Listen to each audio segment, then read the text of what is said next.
Chaim Gedyontov Ki Adineinu Moreinu V'Rabbeinu Melech HaMashiach Le'olam V'ed.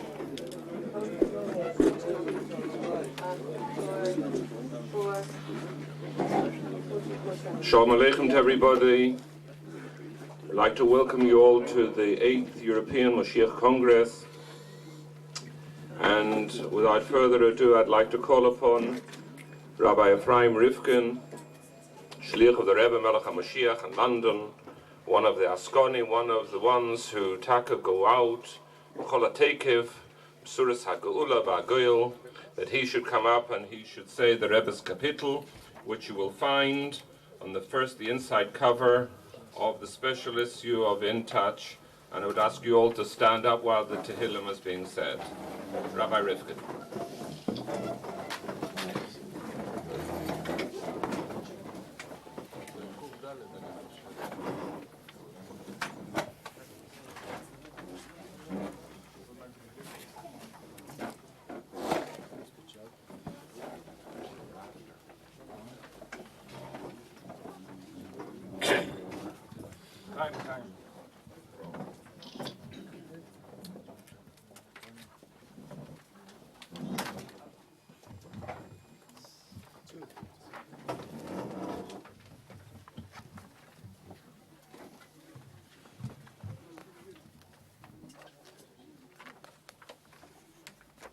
Hallelujah, Heidulah Nekitoi, Kilelam Chazdoi.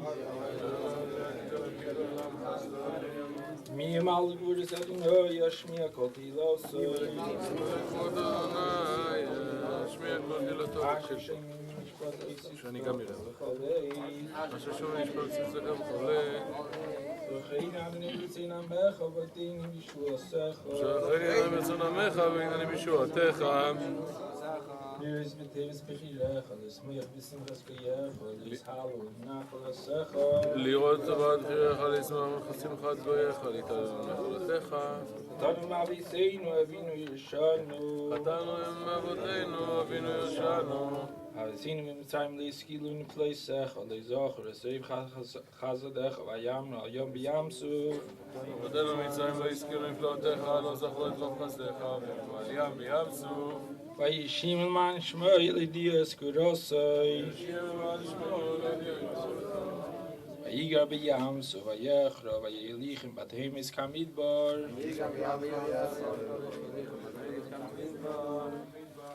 Vayishim yad seini vayigalim yadeye. Vayichasam ma'im sareyem echad mehem le'neisar. Vayaminu vidvara v'yashiru tilaso. Vayaminu vidvara v'yashiru tilaso.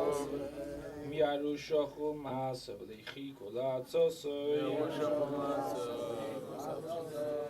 Vayisavu savu ma'midbar v'inasu el b'shimon.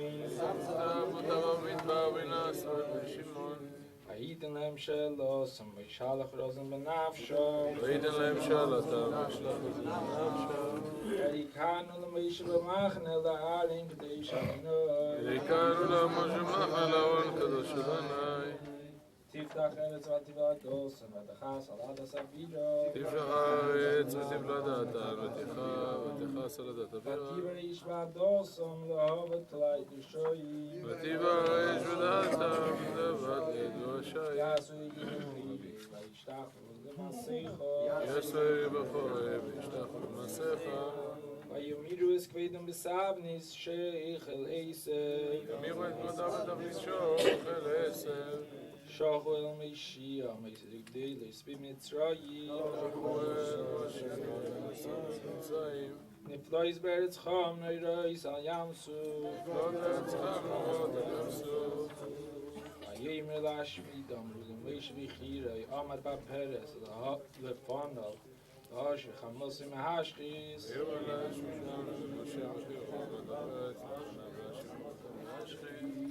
Masu beretz chem, do lo yaminu l'dvarai. Masu beretz chem, do lo yaminu l'dvarai. Vayirognu v'aleim le'shamu v'kel adinoi. Vayisa yodi lehem l'ableisam v'amidvar. V'l'abil zarim v'goyim reis and barotzoi. Vayitzamdu levar pa'or, vayichlu zivchei meisim. Vayichisu v'malaleim, vatifras v'magefa. Vayamid Pinchas vayifal levadiyotzer ha'magefa. Vateichoshev leilistok v'deveder adeilam. Vayaktiva mi miriva vayirach Moshe ba'avura. Ki imru es ruchai vayivati v'svaso. Leishmidu es ha'am masher omadnei lohem. Vayisorvu v'agoyim vayimdu ma'aseyem. Vayavdu es hadabeyem vayu lehem lemekei. Vayizvuchu es b'neihem b'es b'neiseyem l'shedim. Vayishvuchu dam noki dam nim b'neiseyem asher zivchu l'tzabich noan v'tech na pa'oretz v'domim. Vayishvuchu dam noki dam nim b'neiseyem asher zivchu l'tzabich noan v'tech na pa'oretz Vayiznu v'aseyem, vayiznu v'aleyem. Vayichara parnei ba'am, vayisoi v'snachaloso. Vayitnem yad goyim, vayimshlu v'hem seineyem. Vayilchotzum v'yveyem, vayikonu tachas yodam. Va'omim Rabbi Satzilem, v'yam v'atzos, v'yimulku ba'aveinam. Vayar b'atzar lohem b'sham esrinoso. Vayizker lohem b'risei, v'yinochim kirei chasodo. Vayitin noisam l'rachamim l'pnei kol sheveyem. V'sheinu adnei leheinu, gatzinu v'nagoyim, l'hedis l'shem kodshecho, l'shabich v'silosecho.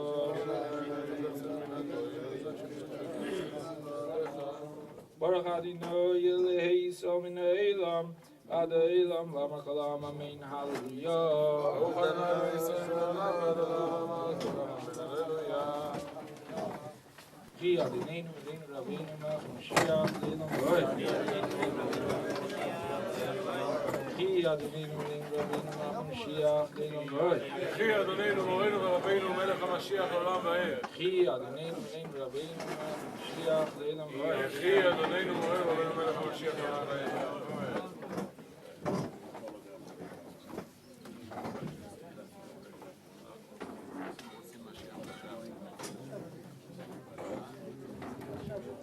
Any further ado, I'd like to introduce you to Rabbi Binyomin Schlanger. Rabbi Schlanger.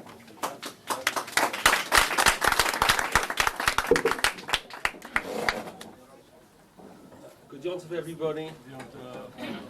Yechi Adonenu Morenu v'Rabbeinu Melech HaMashiach le'olam v'oed. The Rebbe says in the Sikha, when again to our times where we're living, he brings from Igeres Taimon from the Rambam, the Lashon Chazoros HaNevuah Hakdomas Moshiach. Chazoros HaNevuah, the return of prophecy to the world. Hakdomas Moshiach is the prelude to his galus, the new era, the Tkufa Chadasha, which is coming to this world. The Agav, the Rebbe teaches Chazoros HaNevuah. Who is there in the world that will actually bring prophecy back into the world to be heard loud and clear before Mashiach comes? Chazoros HaNevuah, Hakdomas Mashiach. It'll be the Hakdoma by Mashiach himself. The man in Golus, before his Galus, who will say Nevuah, will be Mashiach. Everybody likes to hear a story. So, I'd like to tell you a story which I think very few people have heard, which B'didi Hava Uvda, which I'm personal party to this story of the Nevuah, which each of us, Neshama Seliki, down in Olam Hazeh Agashmi, in Aguf HaChumri, that we are here present, recipients of Nevuah in the final moments before the Hizgalus. There's a shliach in Sydney, Australia called Mendel Castell. Mendel Castell had 3 children. I needed a shliach. I have a daughter. I had a daughter. I have a daughter. At that time, she had 1 daughter. I needed a shliach. So, a suggestion came up from my daughter. Okay, shliach in Australia. I mean, it's quite far away. You know, we were living in New York at the time. So we said, well, you know, my daughter will write into the Igros Kodesh. She wrote into the Igros Kodesh, and there was a huge, long letter. My daughter, I remember, we were sitting there. We had an apartment on Montgomery Street, 787 Montgomery Street at that time. And she brought me the Igros. I said, I need a day to study this. And I read this letter, and it was overwhelming, totally overwhelming. The Rebbe was writing to a Rav whose daughter was engaged to marry a Bacha for a Tomim from 770. And this Tomim was somebody outstanding, Chushim, Smicha. And the father of the daughter was a Lubavitcher Rav and his wife at Rebbetzin, and they lived in New York. And they went into the Rebbe, and they said to the Rebbe, we don't want the shidduch. The Rebbe, why do you want the shidduch? He's an outstanding bocher. And they said, well, we want our daughter to live nearby. He wants to go on shlichus. Who knows where he'll go? We want to be with the Einiklach. We want to be in the same city. So the Rebbe said, and the Rebbe, all this is written in the letter, that the one who set up the Hafotzas HaMayonos over the world was the Frierdiker Rebbe. And the Frierdiker Rebbe said that he specifically wants shluchim to go to the faraway places. This bocha is somebody outstanding. If you won't take him for your daughter, I'll look outside Yamin, outside Smoil. I'll find a pasuk shidduch for this bocha. The Frierdiker Rebbe specifically wanted bochim to go out far away on shlichus. And the Rebbe writes in the letter, specifically, Australia, South Africa, and South America. The Rebbe mentioned those 3 places. Australia, in that order. Australia, South America, and South Africa. So it was, and the Rebbe says that to this Rav, if your daughter will marry this bocha, she'll be a dogma chai, she'll be a Eza Kenegdoi, she'll stand at his right-hand side, Achnosas Orchim, she'll be an example to wider communities, faraway communities, and it'll be a Kiddush Hashem. I don't know if anybody understands what I'm saying. You know, my daughter, who had a shidduch offered to her from Australia, got a letter from the Rebbe, and the Rebbe spoke about specifically faraway places, and the first place he mentioned was Australia. That's the story. That's the story. So, the Eibishter wanted of Moshe Rabbeinu to choose Anshe Emes. Anshe Emes means people that say what the Rebbe wants. The Rebbe once said that there are 3 signs of a real Lubavitcher Chosid. Someone who kochs in Mir Yehudi, in Shleimus HaOretz, and Moshiach. Those are the 3 pillars upon which a Lubavitcher Chosid needs to be vocal and heard. That is Lubavitch. The Rebbe is Lubavitch. What the Rebbe said are the main issues to beam to the wider Jewish world and non-Jewish world. Those are the pillars upon which a Lubavitcher Chosid should stand and be recognized. I want to give a thanks to Chaim Yitzchak Cohen for opening our small Beis Mashiach in Golders Green. The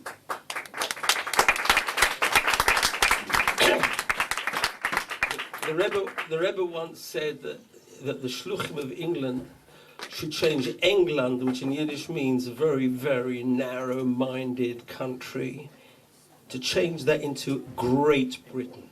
He wanted to be turned from England to Great Britain. And we had to wait 40 years, 50 years for Chaim Yitzchak Cohen, a Baal Mesiras Nefesh, a Ish HaEmes, to be mefitz the Mayonos with Mesiras Nefesh, with Tzori Tzuras from everybody he comes into contact with. Whatever. The one nakud I want to leave you with is like this: that in Golders Green, where I live, where this Beis Mashiach is set up, there are thousands upon thousands of Israelis who come to England, like in the Far East. Thousands of Israelis. They're coming to work. They think they're going to become rich, can make tons of sterling. In the end, they go to Brent Cross, buy a few clothes, and go back penniless. And a year later, they've got no clothes, and that's it. Finished. They finish off with nothing. But it's chalomas. They come here. But the amazing thing is that they start searching for their own identity. There's a bocher sitting here who walked into England a week ago, started putting on tefillin this week. I have every Friday night a whole kvutza of singles, boys and girls, Israelis. We sit for hours. They sing their Svadish and Nigunim. There is one guy came without a yarmulke. There was a girl with a big woolly hat, and he didn't have a yarmulke. They took it and we started these Svadish and Nigunim in my house. He was throwing himself around. It was just an amazing situation. You give a girl a Tilas Hashem Siddur, she starts davening. You give another girl a Tehillim, she's going to work and she's saying Tehillim in the bus. Now Shabbos is early. They finish work 7 o'clock. They don't get back to Golders Green 8 o'clock. So I have two groups. I have those that are Shomer Shabbos. They come to hear Kiddush before 6. And then I have, like, trooping in at 7:30, 8 o'clock, another group they've come from the malls, Kenyonim. They just finished work. They come with their backpacks, they put it down, and I sit by the Shabbos. One of the guys says, Machabed him, you know, he says Kiddush, and he has the chalot, and they all go in the kitchen, and they say, I have to teach them how to say, on the Tilas Yedoyim, take the rings off. But Kitza, what the Rebbe wanted, that this should turn into Great Britain. We have those that live in this country who have to stand strong in their faith and their belief in the Rebbe Melech HaMashiach. And where there's Roiv Choshech, there'll be his galus etzim ha'or. Who knows? But in any event, I want to thank Chaim Yitzchak for the schus of where I am and what I'm doing there, and we should go from strength to strength, and we support each other, and we stand together, and we're parallel, and we believe, and we'll go forward, and we'll turn this place into Great Britain. Thank you.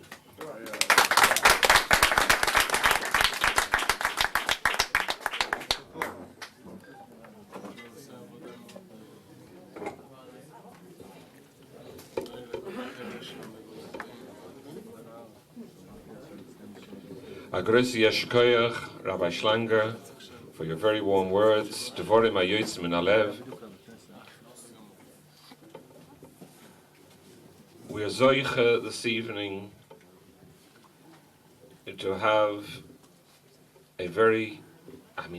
each person who is participating this evening is special. But there are the special of the special. And one of the specials of the specials is Rabbi Zalman Gafni, Rosh Yeshiva Hor Tamimim in Eretz HaKodesh, a Baal Mesiras Nefesh, somebody who mamish feels with every fiber of his body the anticipation of Mashiach being revealed at any second, on the one hand, and on the other hand, experiencing and feeling and expressing our desire that we want Hisgalus Melech Mashiach, but ad Mosai. Without further ado, I'd like to call upon Rabbi Gafni to address us with his Divrei Bocha and Chizuk Binyomin Schlanger, Rabbi Gafni.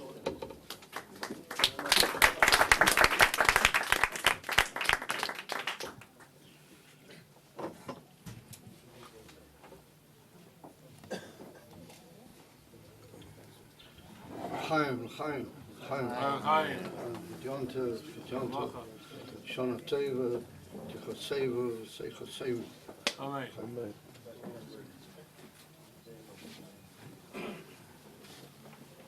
So I'm going to speak in English, but I think towards the latter part of my speech I'll say something in Lashon Kodesh, in Hebrew as well. It's well known, the announcement and the hachroza at the Friedrich Rebbe, the Rebbe Rayatz, that Yutes Kislev is Chag HaChagim. It's the Chag of all the Chagim. And as it's well known that the Rebbeim, there's no inyan of militzes and stam dvorim או עניונים של רמז וכולו. Now, Kol Tova is moving בעצמיוס ובפשיטס, that what they said, that's exactly what they meant. So Chag HaChagim means that the highest of all the Chagim, of all the Yom Tovim, whether they be Midoraisa, whether it's the Gimel Regalim, or whether it's Rosh Hashanah, Yom Kippurim, or whether it's Hanukkah, which is Mimash Meshubah, or Purim, all of them receive and derive their highest from Yutes Kislev. And since that's the case, then all of the, as it's well known, that all of the Yom Tovim in Yonim is to be mashpia and to be nimshach into the days of the week and the days of the year that come after them.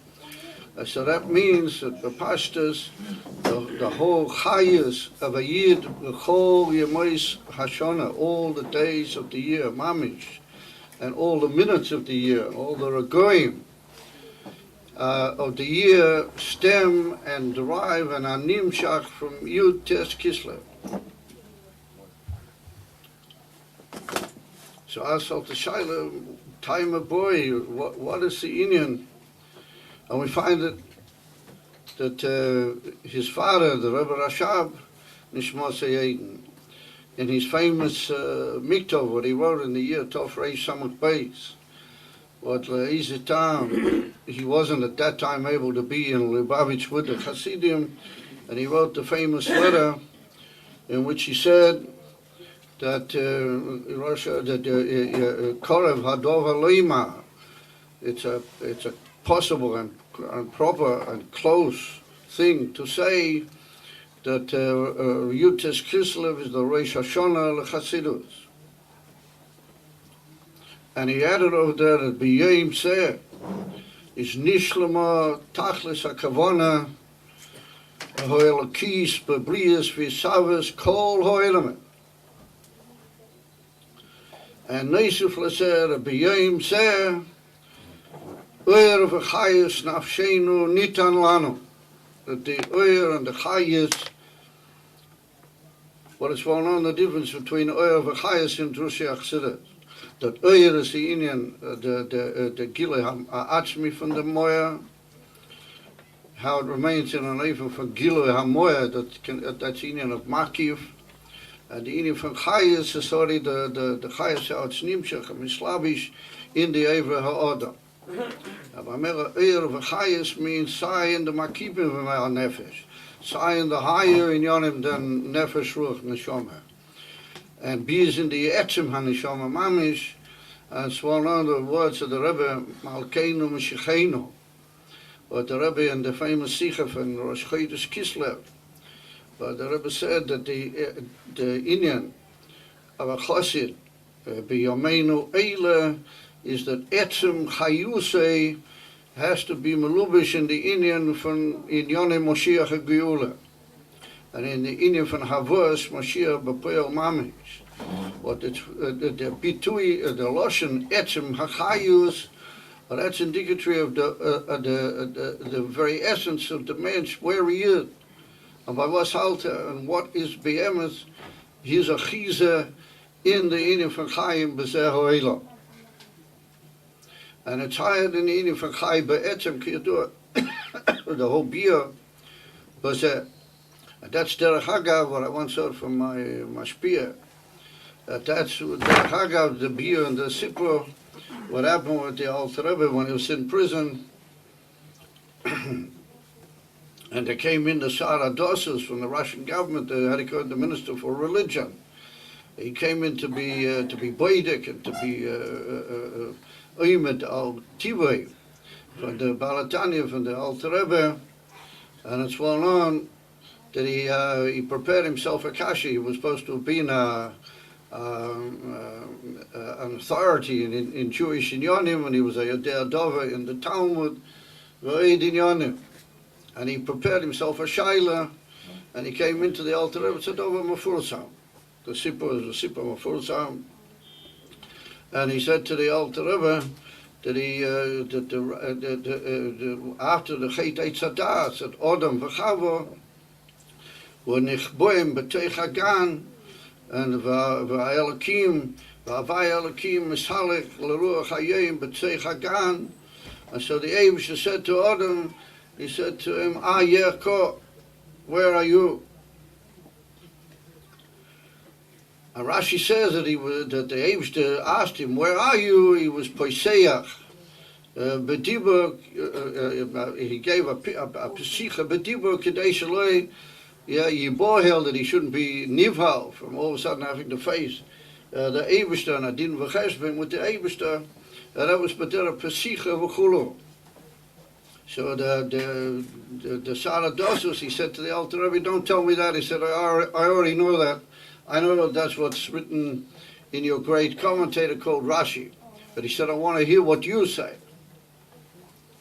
So the Alter Rebbe said to him that a man can live even to the age of 62 years, and it just so happened that was correct to his 62nd birthday. Either that was that day or the days around that. And the Alter Rebbe said a man can live for 62 years, and all of a sudden he faces the question, Yerko, where are you? And I heard the Biur said that means in Yiddish, in was bist du und in was liegst du? What are you, or where are you, and in what do you lie? I don't know how to put it in English, not that. L-Y, I don't know what it means, lay, L-A-Y. Where are you, and in what are you munach? What are you? Resting. In another Lashon in Yiddish, wo steckst du?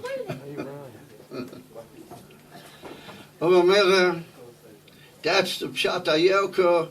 Where are you, man? And in what is your whole highest, what's your whole achiza, and what makes you work and tick, kol, rega, shalayim.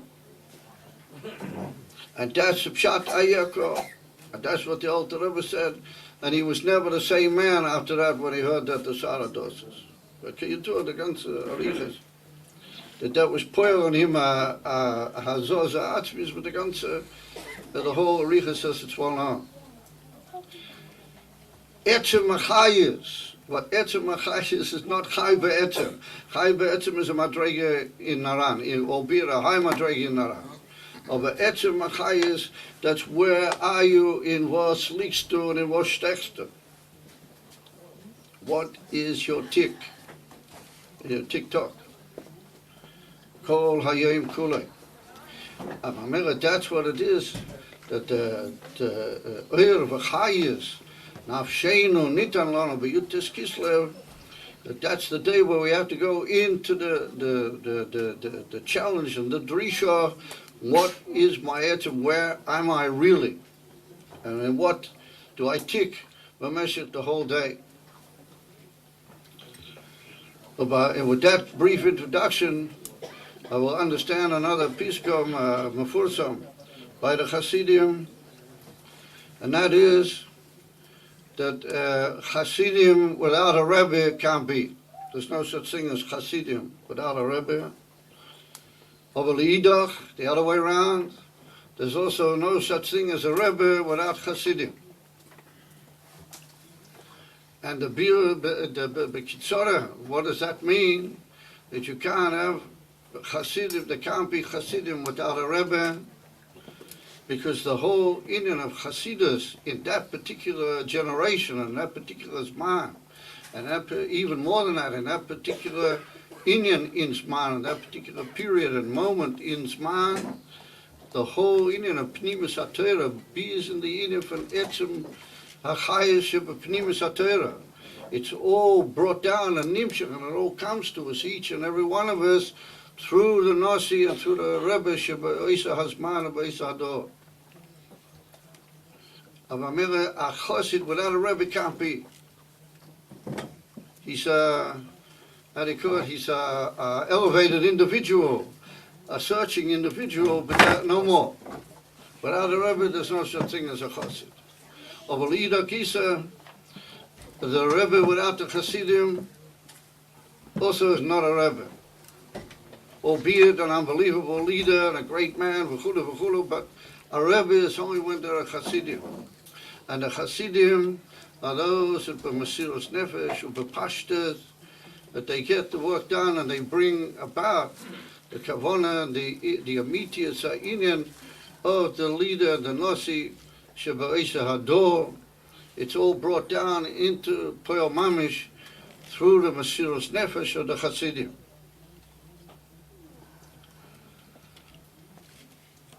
And that's what when the Alter Rebbe, it's well known that when they came to get the Alter Rebbe, it went through several Slavim, how do you call it, several like sections, that they came to get the Alter Rebbe in Cholamay Tzukas, the truth is. And then for Mitzad Eizeh Tam, they thought it was Yontif Payidin, that some strange Rachmanis fell on them, and there was a whole delay.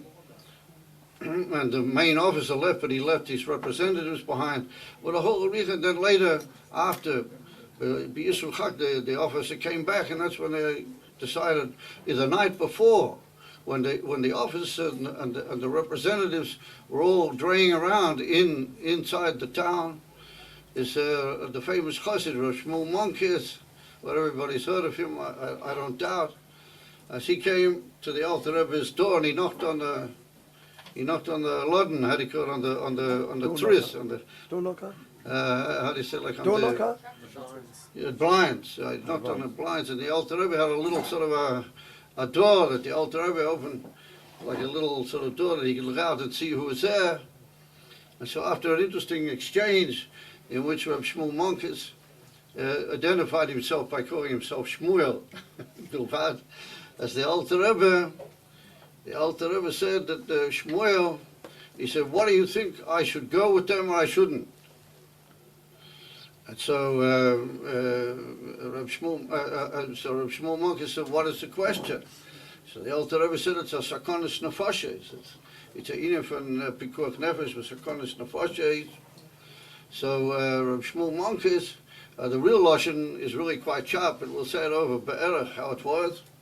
Rabbi Shmuel Monkis said to the Alter Rebbe, he said to him, Rebbe, he said, if you are a Rebbe, he said, in Yiddish, kein koil v'taik nish nemen.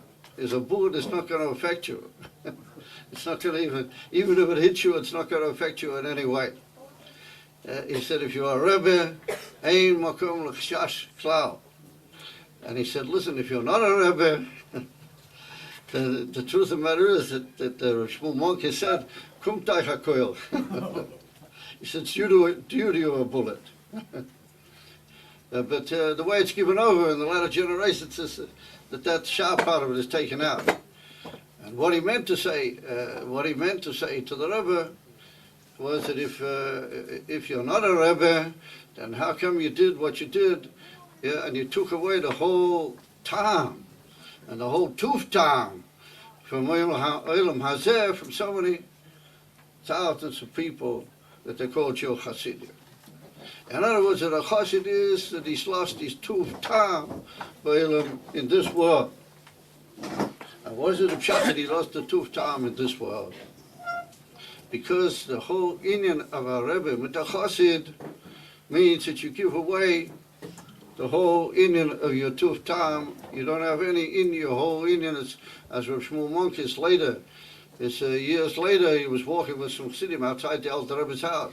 And in Russia, there used to be these fences like around the house with like spikes at the top, to keep away, unwelcome visitors, as you might say. So Rav Shmuel Monkis jumped up and he hooked his manjet. You know what a manjet is? The thing at the bottom of your trousers. The calf, the calf at the bottom of the trousers. And he hooked it onto one of the spikes and he hung head downwards from the spike. So all the Chassidim were used to this type of thing with Shmuel Monkis. But they said to him, what did you mean? What did you mean this time? So he said, if you go into a tailor, then by a tailor there hangs a scissors on the wall. There hangs a scissors. If you go into a shoemaker, then there hangs a awl or a hammer on the wall. By a Rebbe darf hangen a chassid. By a Rebbe there has to hang a chassid. In other words, that a chassid is only a kli malachte from the Rebbe. Bilvad. So what's the debut from them? What does it mean? B'peil mamish. B'peil mamish, it means like this. There are two inyanim which are brought down in Torah Chassidus, but again to a mensch going completely out of the situation where he is now, completely out of his whole involvement in what he's been involved up till now. There's two ways that can occur. One is called Klois HaNefesh. How do you call it? The going out of the soul, the expiry of the soul. And another one is called Mesirus Nefesh. The giving up or the passing over into another boundary altogether, your neshama. Mesirus Nefesh. Klois HaNefesh we find in Pasha Achrei Moitz. That the Bnei Aaron, Nadav Avihu, that they went in such a Mesirus Nefesh to Elikus, in a way that they went in, according to the Ebenezer, they went into the Kodesh HaKadoshim, and they just went up, and they never came out. I wasn't shy that they should come out. And even though that is the most unbelievably elevated and highest possible achievement on the part of frail human beings. And the Erechaim HaKadosh says over there that there's never been such an expression of cleavage of the soul to the divine in the way that it was by the Bnei Aaron. And if you look over there in the Erechaim HaKadosh, then all of the understanders of Rosh Kodesh tell us that there's never been a statement like that in Rosh Kodesh before. It's just absolutely amazing and unfathomable. You should look it up. So Chassidus says that nonetheless it's Acharei Mois B'nei Aaron B'korvosam L'fnei Hashem V'yomusu. There was an inyan from Misav and Afila. Until it's referred to as Chet B'nei Aaron. And after Peter came the Erechaim HaKadosh says higher than that, or more amazing than that, can't be ever and will never be. And so the Chassidus says that that's the union of Klois HaNefesh. That the soul, and the Alter Rebbe talks about it in Perek Nun, in Tanya. The Alter Rebbe talks about it. If you look up carefully, you'll see over there he talks mamish about that Bechina. And he says the only way to make it back is through a union from Shoiv and Kabbalah Sel. And that was lacking by the Bnei Aaron. No, but that's not so much the point at the moment. So I want to suggest to you people that anybody who learns Chassidus and gets into Chassidus and gives himself away to Chassidus, is if he doesn't have a bit of Klois HaNefesh, or maybe a lot of more than a bit of Klois HaNefesh, then, as they say, and there's an old uncomplimentary expression in Yiddish, is a failed.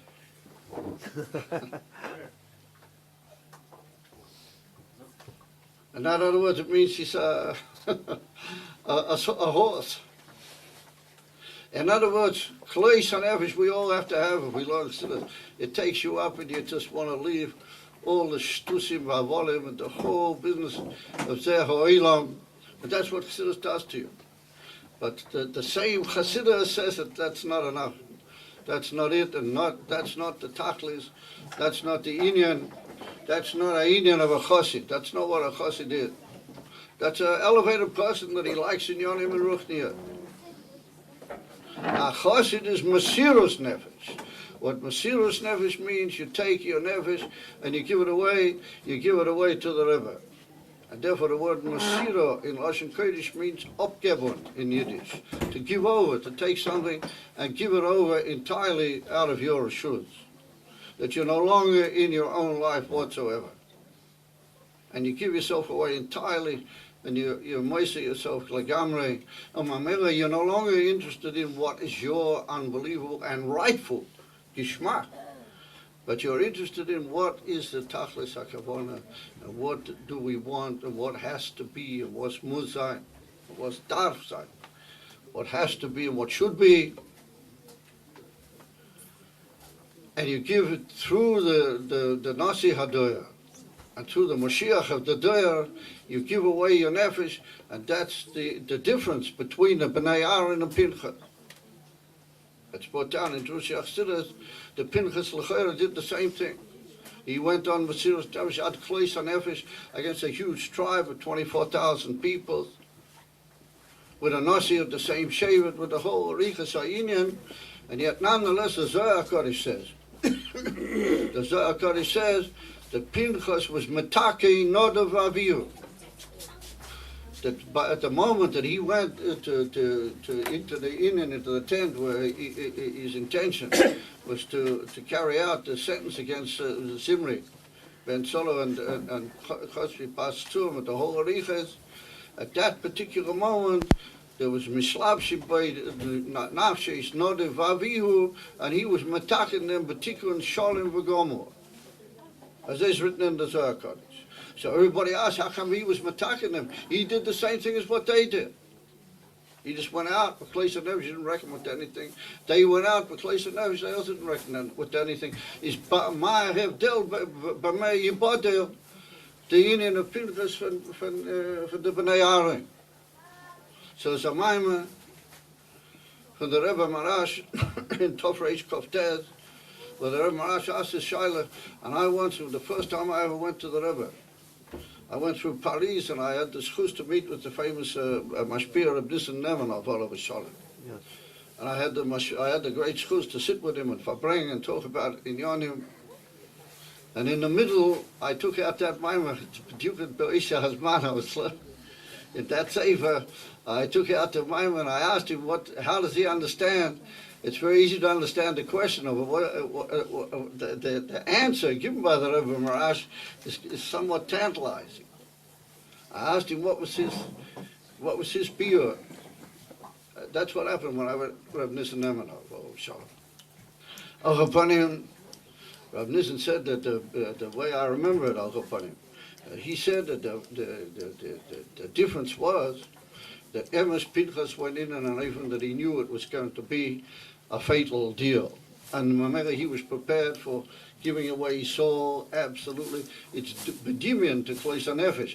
But he didn't mean that. That wasn't the Inyan. He wasn't interested in his Kleis HaNefesh, and he wasn't interested in what was going to happen with his Nefesh. And Kosh came for Kalvachema, he wasn't interested in what was going to happen with his goof.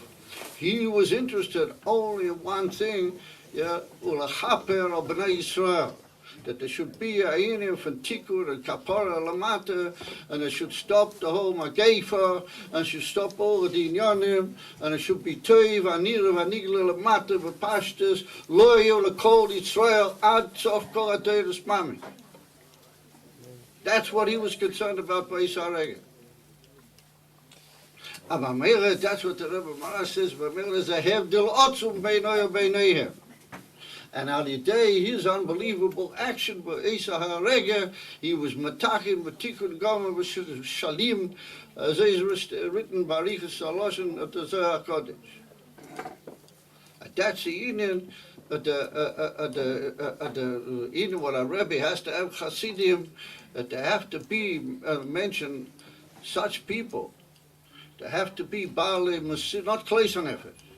Kleisen Nefesh is the old saying in Yiddish as a Trachtman wegen Ziach. Ultimately speaking, you think about your own tremendous mileage that you can gain in Ruchnius and in Yonim Nalim Gesundheit, and you're right. That's what Chassidus is, but it's not. Chassidus is Mosirus Nefesh. Chassidus is to be a Chassid of the Rebbe and be devoted to him ad kedikach, that what he says goes, b'pashtus aki peshuta, because that is the tikkun l'kol adenis l'chaper al b'nei Yisrael, and to bring the only inyonim in the world, that it should be teiv lohem v'teiv l'kol ha'elam kulei, v'teiv l'kol ha'goyim v'teiv l'kol ha'universe, and teiv l'kol ha'ne'tzolim ha'alyenim, v'teiv bizin p'nim Yisak. And that's what a chassid is. That's the difference between a Baal Kleisen Nefesh and a Baal Mesiras Nefesh. And that's the union of a Rebbe without Chassidim can't be. Chassidim without a Rebbe, Baruch Hashem, we don't have any such problem. Chassidim without a Rebbe doesn't exist. There's not the whole Matzia. And Baruch Hashem, the Rebbe is with us. And we got to forget about all this Morish Chera business, all this business of Zayah, with the whole Maisa, with the whole business, with the guns of the Inyan. The Rebbe is with us, Chai v'Kayom. It's a Inyan for Tam U'Ru'u. Just taste it and you'll see it. Kach is a Inyan.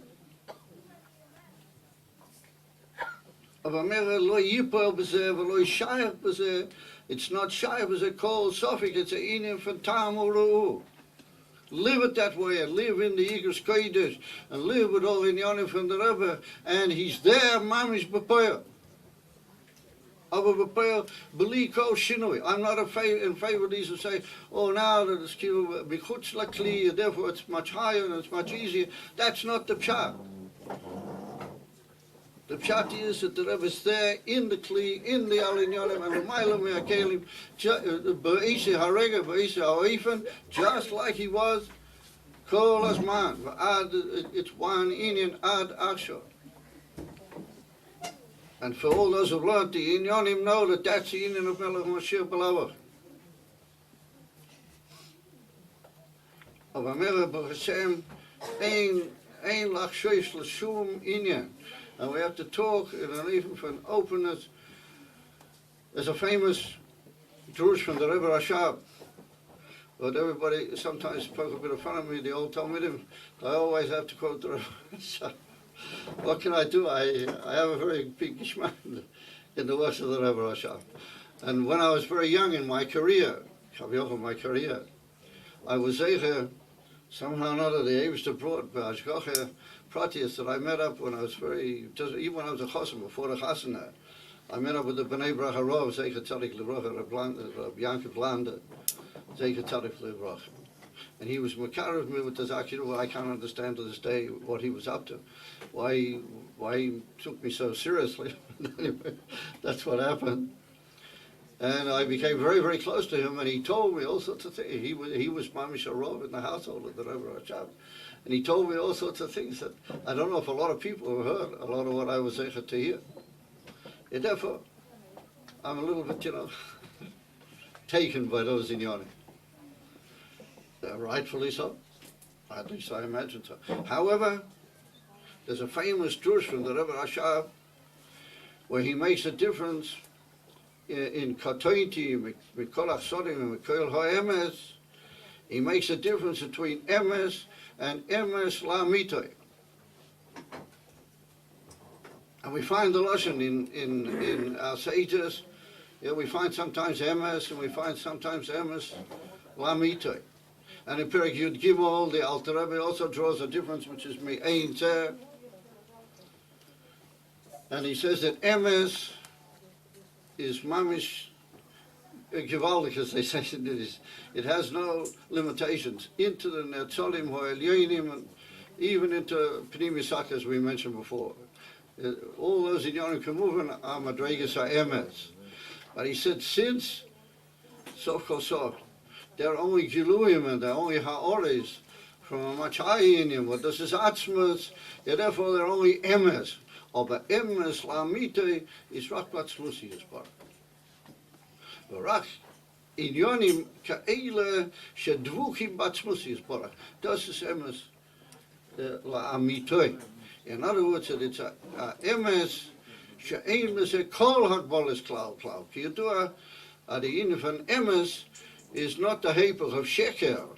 No, Emes is the Hepech of Kozov. What Kozov means, Genaret. Something that's deceiving. It looks great, but it's not that. As is well known, the famous spear in reference to the Naharis Amachazvim Achas L'Shavua, the Naharis that used to dry up once in a Shemitah. So they're not called Mayim Chayim, even though that they ran with the guns, as they saw the Mishnah Masechta Torah. Is a Mela Emes Lamitoy. Is only those things which are dveikim in atzmas, and they give over the union of atzmas and kavonas of atzmas. Those is emes lamite.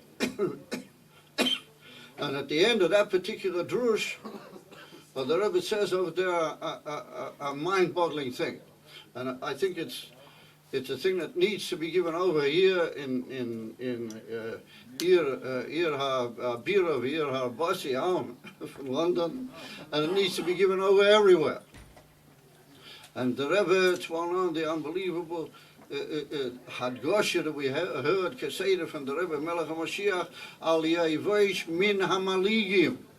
Don't be scared of those who scorn, or they snicker, or they have all the other Lashonis, as well known, the same as Anildafim, to that particular verb in England. Al Yevesh Min Hamaligim. And so the Rebbe Rashab says over there that the Aveda of Al Yevesh Min Hamaligim means that when you go with Azar Toikev, that Malachatchila, you don't even hear the Mali. You don't even hear him. You don't even know if he's Matthias Cloud. Because he said, if you take into account that he's saying something to you, and you think you have to react, and you have to show that you're better than him, is a simon that Be'ezeshu Mokim, the Taina of the Mali, or to get clipped by deer. It sort of clicked in, and it's got a Matthias by you. Al Yevesh Min Hamaligim means that Malachatchila, you don't even know there's such a Matthias as a Mali. And you just go with that Simcha and with that Teichef and with that Bren, that ain't let's say called Yachas El Tainus Amali. And he stayed to it in that mind. And that's the Avodah now. I don't care about what people say or what was Mitaila, was Mizot. I don't have nerves and time for the fire. We've got to save the world, guys. We've got to get things done the Rebbe's way. What does it matter what Pliny says or what he thinks of? Ich weiß, ein Zman ואין כוח בשביל זה. אבל מראה, אולי אני אגיד את הדברים האלה עכשיו בעברית. ואנחנו צריכים לדעת, ידידים יקרים, שבלתי סופק עכשיו אחריס היומים, כפשוטי. ממש בלתי סופק. מי שגר בארץ ישראל, מי שיודע מה שקורה שם, אתם לא יודעים. אני אומר לכם, כמה שאתם יודעים, אתם לא יודעים. ומה שהולך להיות שם ומה שקורה, אין לכם כל חוש הטיוב בזה. אני גם לא טוען שאני מתאר את כל מה שהולך להיות. אבל זה סקרונס, נפושי, באופן שלא יהויה, בתולדות בני אדם, מאדם הראשון עד עתה. ומה אנחנו רואים בספר התניא? אני שמעתי בעצמי מהרבי מלך משיח, שהרבי אמר, ספר התניא is a sefer Mada. Das ist ein Sefer von Chokma, Bina, Verdort. Und das ist ein Sefer, wo alles shekosuf bei, kol ma shekosuf bei, hu ver, האדם שזה בא לתת חוכמוסי בינה, בינוסי ודאיתוי.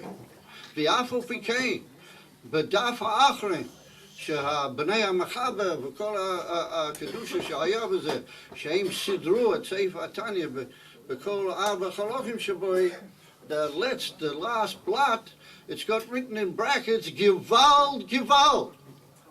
The Alter Rebbe schreis, Gewalt, Gewalt. And Gewalt in Yiddish doesn't have any translation.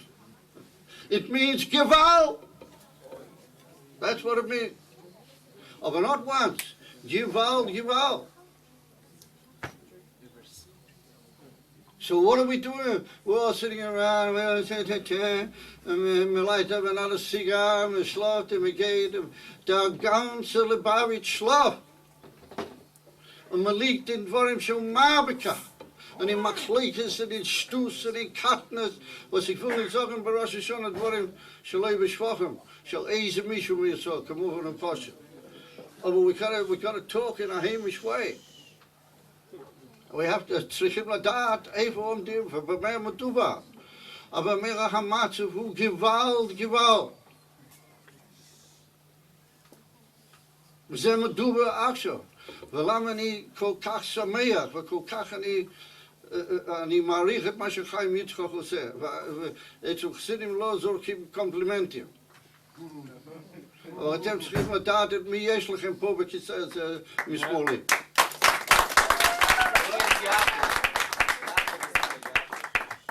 וכלול בזה גם יעקב היקר. אני גם מכיר את יעקב מהימים האלה דווקא. אבל אתם לא יודעים מי זה יצחק, או חיים יצחק. ובאמת אנחנו צריכים לדעת במה מדובר. מדובר בהצולת כל העולם כולי כפשוטו. מפני שמה שקורה בארץ ישראל כרגע, אם רחמונן ליצלן הוי אלוהיסיה, הם יבצעו את כוונותיהם הארורה, וזה יהיה, אז גם אתם בסכנה, כולם, כל ישראל וכל העולם כולי, וכל האנושיות, כל מין האנושי בסכנה נמרצת שלא יחויצו מאין כמוהו מעולם. מפני שהם רק מחכים לוקום על כל העולם כולו. וזה ידוע ומפורסם. וכל אחד יודע מזה. ואני זוכר שפעם הלכתי עם הרב, זכר צדיק לברכה, הרב לנדא. והוא התלונן חזקות על איזה עניין שמאוד לא היה לטעמי. ואמרתי, מה הם מדברים הרבה, אבל בסוף הם אומרים עלינו לשבח, והם יורקים עלינו. Spijt op de vloer. Zaleno, en we gaan daarheen en we lezen slaven. Jorkim al iets pali aleno, we gaan maar buiten bij ons niet. Maar meer al aan de bak gezegd. Maar meer al te hebben mashmir gewalt. Maar hoe derg kijkt dat letzeit me zeg. שני עניינים פשוטים ומובנים מאליהם. א', שצריכים אך ורק לעשות כמו שהרבי אמר ואומר, ועד שזה לא יהיה אין תקווה וקימה לכל העולם על מילוי נברא. ושנית, שצריך להיות האיסגלוס בפשטוס הכי פשוטה ממש נאו עכשיו. ואני זוכר שהייתי באוסטרליה במוחים רוחק, ואני פגשתי שם עיניקו של האלטר רבי, הוא שמו סלונים. אז ידוע שאלה שנקראים בשם סלונים הם נכדי דרך הבת של אדמו"ר אמצעי. ואני פגשתי אותו בפרט, באוסטרליה. ואני אמרתי שם דרושה בנגיע to we want Moshiach now. אז הוא קם על רגליו, ואני חששתי שאולי מכירים אותו שם, אולי הוא רוצה לחלוך עליי ולעשות איזה משהו. אני לא יודעת למה הוא קם על רגליו. אז הוא קם על רגליו, הוא אומר, אני חולך על מה שהרב אמר. אמרתי, וואי, זה לא טוב. הוא אמר, הרב אמר שצריך להיות משיח now. הוא אומר, אני חולך על זה. וצריך להיות משיח immediately. הוא אמר, now זה אומר, זה יכול להיות עוד יום, יומיים, עוד שבוע, עוד חודש. Aber immediately, immediately it's up here, take it from me out now. That's how it was ein ach voor ach, al idee malkeinu mishachenu. ועל ידי הסגלוסי המיידי יש תקף ומיד. אבל אומר שהייתי פה שנה שעברה,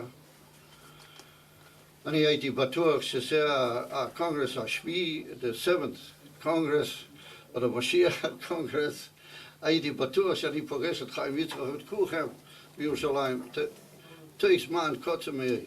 אז כך שזה שאני כאן כרגע, אני שמח. I'm happy to be here with you all. It's wonderful. But on the other hand, I'm very, very upset. I can't take it that we got the number 8 written up here. And that can't be. That's not on, guys. It's no more. I mean, there's not going to be a 9th. Don't fly, don't panic.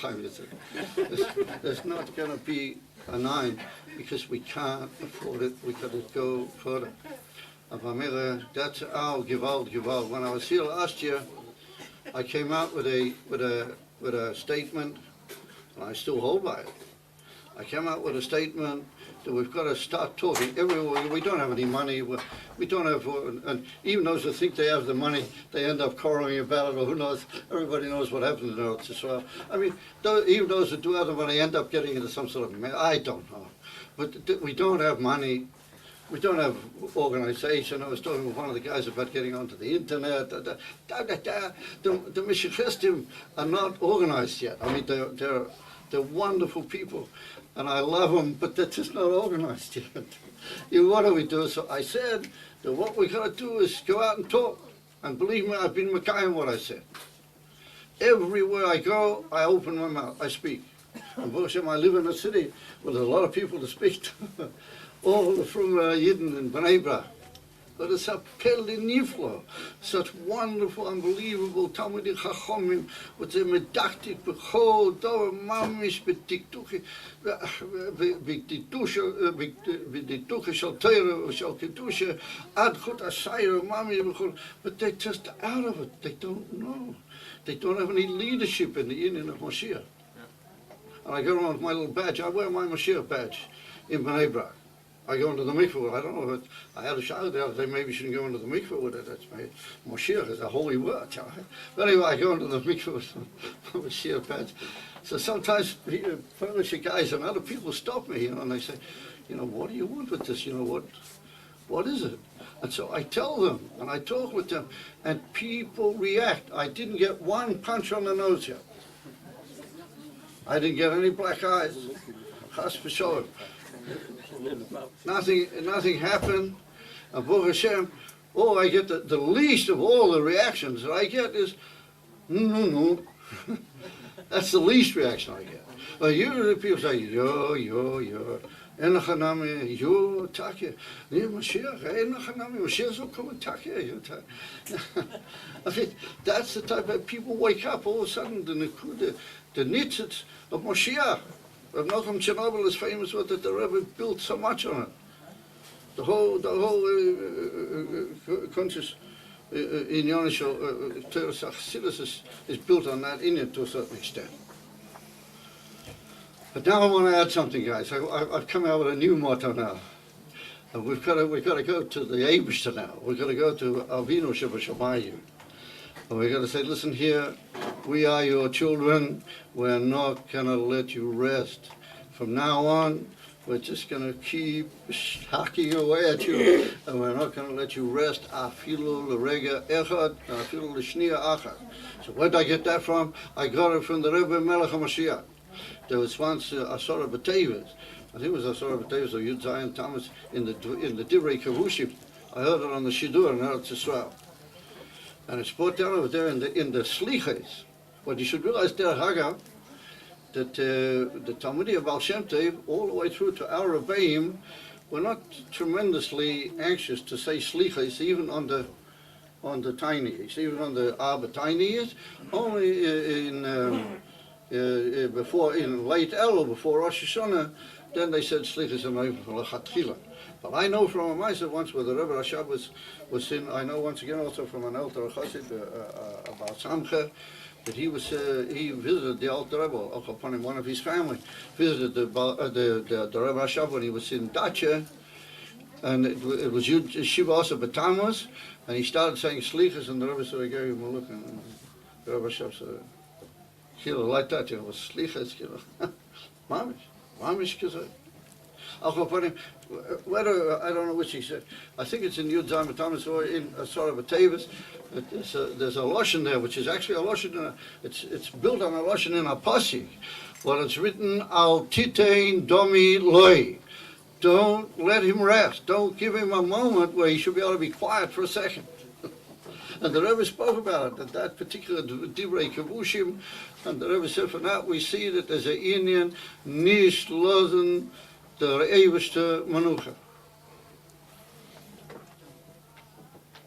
En we merken, if dat is toch zijn kinder. Dat is toch, if we merken, we are the eeuwigste kinder. We have to, we mekayim dat in, we meloya al titein domiloi. Los tim nishroen afilo a shnio, afilo a second. And halt in ein tumlen and schreien, that there has to be the inif and these scholars, and there has to be the good Shleima, Mamish, Bepastas. All the other alternatives are just not shy. I mean, there's no other alternative. I mean, it's all just going down the drain. It's going right down the drain. And the matzav in Eretz Yisrael is just oyim, sheba oyim, sheba oyim. And it's finished. Again. Keep shooting. Berega, but they're let into Kfar Saba, just outside the border. They wanted to shoot katyushas. A katyusha is an expensive thing. It's a long-range weapon. They can throw stones at you from Kfar Saba. They can shoot a 303 rifle. That's the matter. And everybody knows that it's a matter. And Allah shpein ois taleno, and we get to him, and we like to sleep. But you could do it.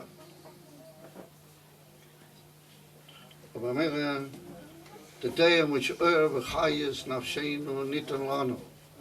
We've got to be Messiah, and first and foremost, we have to know to be Mishkasha ourselves, it be Ilona de Chaya, and even more than that, that's not the expression anymore.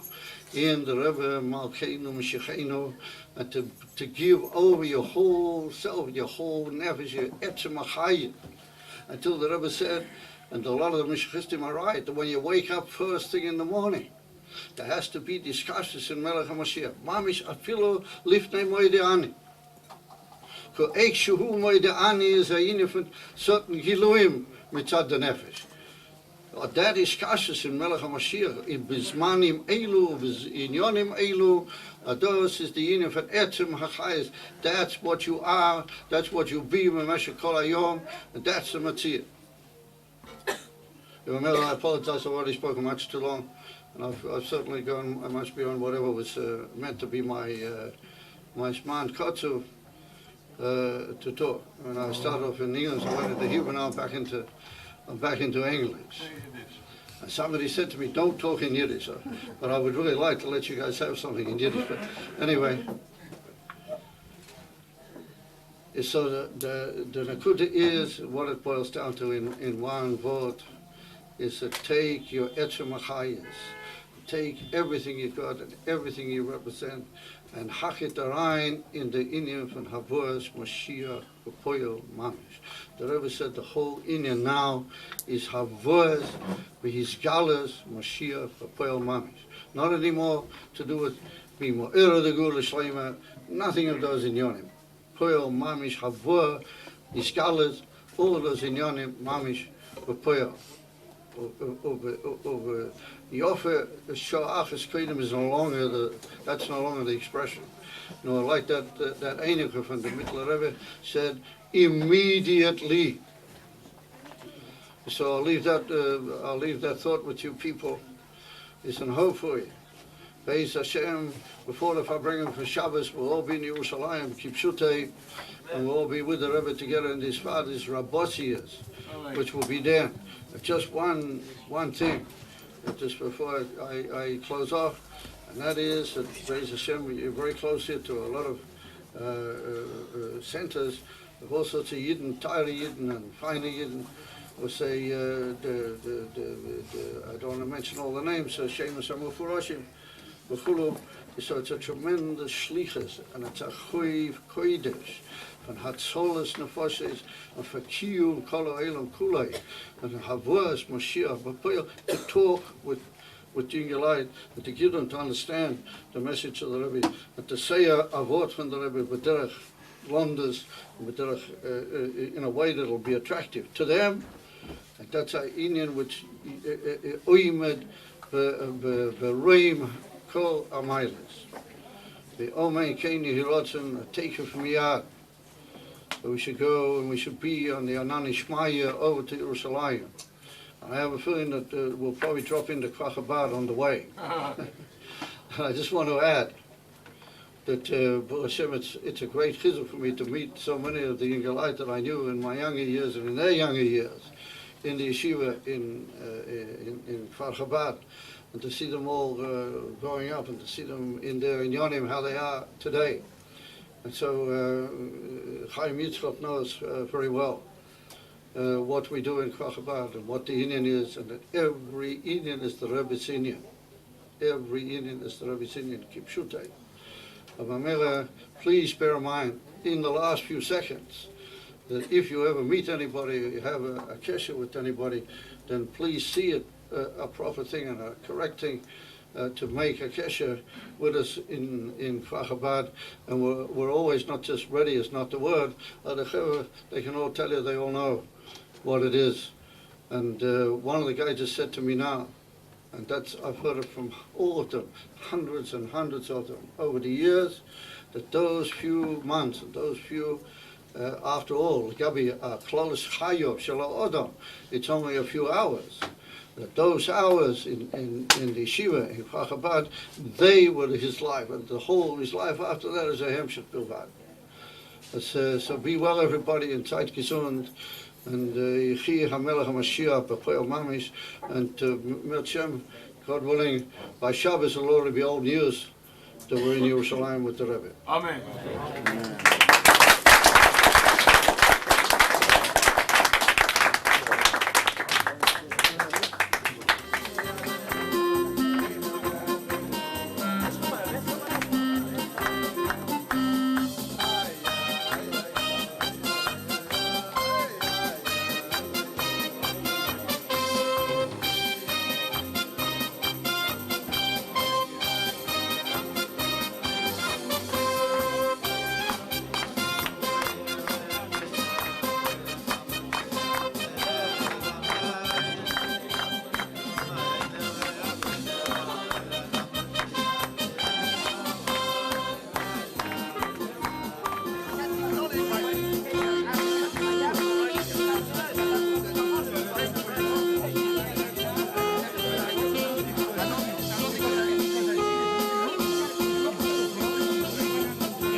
Thank you very much, Rabbi Gafni, for your very warm words.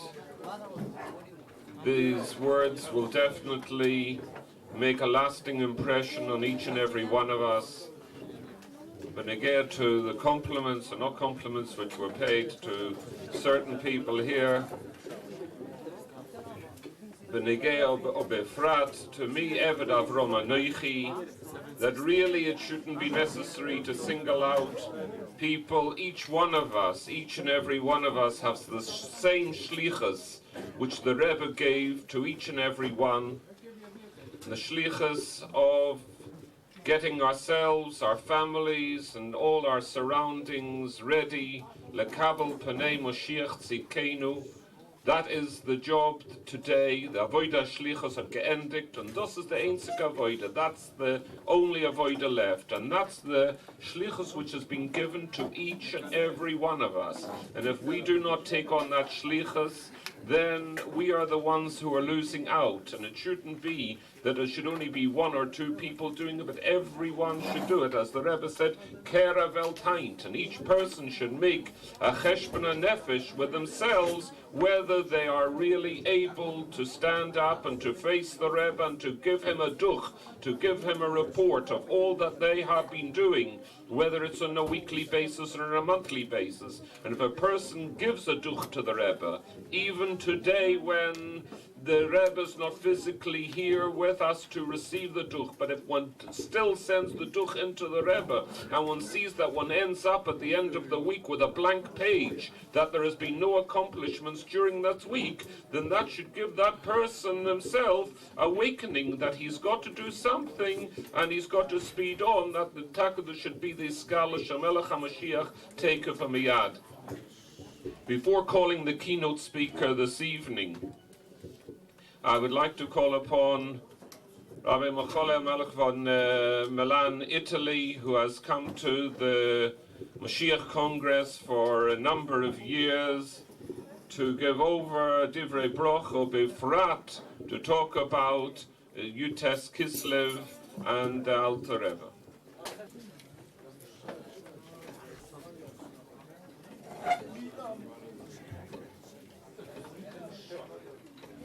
Chaim Chaim.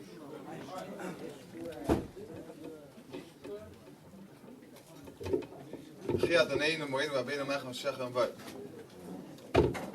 Tachlis, Chabad, Hebrew or English? English. Okay. A short overview of the story of Yutes Kislev. Most of us know, but it's kind of a nice thing. So basically, what happened? The Alter Rebbe revealed lots of Chassidus. Chassidus is the inner part of the Torah. All the secrets of the Torah were revealed, and these allowed the Jews to serve God in a much deeper way. Of course, the Satan is not going to let it go through so quickly. It said, respect of God is to hide certain things, and therefore there was a kitur. From the kitur in the heavens, from the kitur in the skies, came a kitur also on the earth, and some people were actually Jews. They went and the master, they made a Messiah. They went. I say Messiah in English. It doesn't come to me. Informed that the Alter Rebbe is a traitor. Why is the Alter Rebbe a traitor? Because he's sending money to Eretz Yisrael. Eretz Yisrael was at that time under Turkish government, and Turkey and Russia were making war. So basically, they say by the Alter Rebbe sending money to Israel, which is part of Turkey, he's working against the government, and he basically wants to become a king in Eretz Yisrael. Of course, the Alter Rebbe didn't have any political plans. The fact that he was sending money was only to help the Jews in Eretz Yisrael. There was no parnas over there. The people that were living in Eretz Yisrael were making the mitzvah to live over there, were supported by the Jews in Chutz La'aretz. This is the way it was. And so that the Rebbe was taken, brought into jail. There's a whole story how they came to get him, and at first he wasn't. They didn't find him because the Rebbe left his house, and he took advice from his chassid, Rabbi Sholom, where to go, not. And Rabbi Sholom told him, "What's the problem? If you're a Rebbe, you should not fear them. If you're not a Rebbe, then you deserve to go to jail because you took the geschmack from Chassidim." Chassidim had, before that the Rebbe thought, the Tanya, all Chassidus, everyone was able to enjoy a nice piece of chicken. Now that the Rebbe explained that to make a skafi and isafre and this and everything you have to do is Shamayim, you cannot enjoy anymore anything. Everything has to be done in Shamayim. So you took the geschmack from Chassidim and you're not a Rebbe, then you deserve to be in jail. And if you're a Rebbe, no problem. You go to jail, nothing will happen to you. So that the Rebbe was taken on the black chariot. It's known that who goes on the black chariot doesn't come back. And on the way, was getting closer to Shabbos. The Rebbe told the guys, we need to stop. It's almost midday, Friday before midday, we need to stop. And of course the guards never had such a chutzpah that a prisoner is asking to stop in the middle of the way. They didn't even think about it. They continued driving. Of course, tzaddikim have special powers, and soon enough, the wheel of the chariot broke. So fine, so they fixed the wheel. They called a woodworker from a nearby village to come fix the wheel. Next thing happens, the axle breaks. So, okay, it's getting a little strange, but don't fight, Mikra, Nikra. And they called another guy to come fix the axle. They go another couple of miles, and then the horse dies. So fine, we go get another horse. It was a big heavy chariot, 4 horses to pull it. We gotta get another horse, and they attached a new horse, and the chariot doesn't go. It's stuck to the ground. And the horses are pulling, and the chariot doesn't move anymore. So finally they realized that we had to have a holy man inside. And they asked that they have permission. They said, okay, we'll stop for Shabbat, but give us permission to go to the nearest city, to the nearest town. And they said, no, we can't go to the nearest town, now it's already too late. If you want, we'll stop. We can stop over here in this, was a field over there. And Chassidim say that later on this field, where the Alter Rebbe made Shabbos, later on came a Jewish settlement. It says in Rabbi Sholom,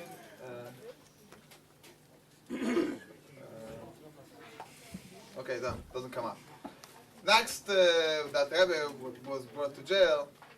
He came first when they brought him, there was first an office, a lot of workers working in his office. And after the Rebbe walked in, he put in film right away. When that Rebbe put in film in the office of the jail, with many tens and dozens of people working there, everyone was scared and frozen. No one, those who were sitting, they couldn't stand up. And those that were standing, they couldn't sit. Everyone was afraid from the fact that the Rebbe was putting tefillin. As it says, that all the nations shall see the name of God which is called upon you, and they shall fear you. Which, by the way, the Rebbe always connected the campaign of Mitzvah Tefillin to security in Eretz Yisrael, that when we put on Tefillin, we put fear on our enemies. And the story goes on with lots of details. But if you look back a second and we think, the Rebbe explains that really this is strange. Why there was a kitug on that Rebbe? Really, this kitug of revealing Chassidus or revealing the knowledge of God, the deepest secrets, this kitug already happened by the Maggid message. What happened by the Maggid? One time, someone came to visit the Maggid, another time in the Baal Shem Tov, and he saw the one Ksavim of Chassidus was lying on the floor in the blatte, in the dirt. A Pinchas Karitzer. Thank you. So he saw this. What? Chassidus spread so much that goes on the floor in the mud and so on. And he got very angry. And from his anger was the danger of death for the Maggid message. The Talmud or the Maggid message, the Alter Rebbe, realized what happened. He saw the anger of Pinchas Karitz, and he told him, I want to tell you something. There was once a king, he had one son, and his only son got sick. And of course, they got all the best doctors to come visit him, but they couldn't find a proper medicine for him. No one could heal this kid. Until came a doctor from far lands, and he said, well, really there is a medicine for this malady, but it's very rare to find this medicine. The king said, what's the problem? Tell us what's the medicine, we'll look for it. And the doctor said, this medicine, to heal your son, you need a special stone, a precious stone, that's very rare. It has to be ground up, and when it's ground up, you give it to drink to your son, and it will get better. So right away the king gave order to look for this stone, and to look also in the treasury in the whole country, and they couldn't find the stone. Until they realized that this stone is found, but this stone, it's within the crown of the king. And not only it's one of the stones of the crown of the king, this is the centerpiece of the crown of the king. And without this, the whole crown is worthless. And of course, this crown is a crown inherited from its fathers, from forefathers, from generations. So I told the king, hey, we found the medicine stone, but are we allowed to ruin the crown? So the king, of course, said, "What do I need a crown if I have no son to inherit inherit me?" So I said, "Yeah, take the stone and grind it up." We're about to grind up the stone, and the doctor comes to the king and tells him, "Listen, by now your son is so sick that he cannot, even if you grind up the stone, he will not be able to drink the medicine because it closes his mouth, it closes his lips. So it's not worth it to grind the stone." The king said, "Nevertheless, grind the stone and pour the medicine over his mouth. Perhaps a drop will go in, and this drop will have an effect on him and will save his life. I have no need for the crown if I have no kid, no son." And so it was done, and of course the kid got better.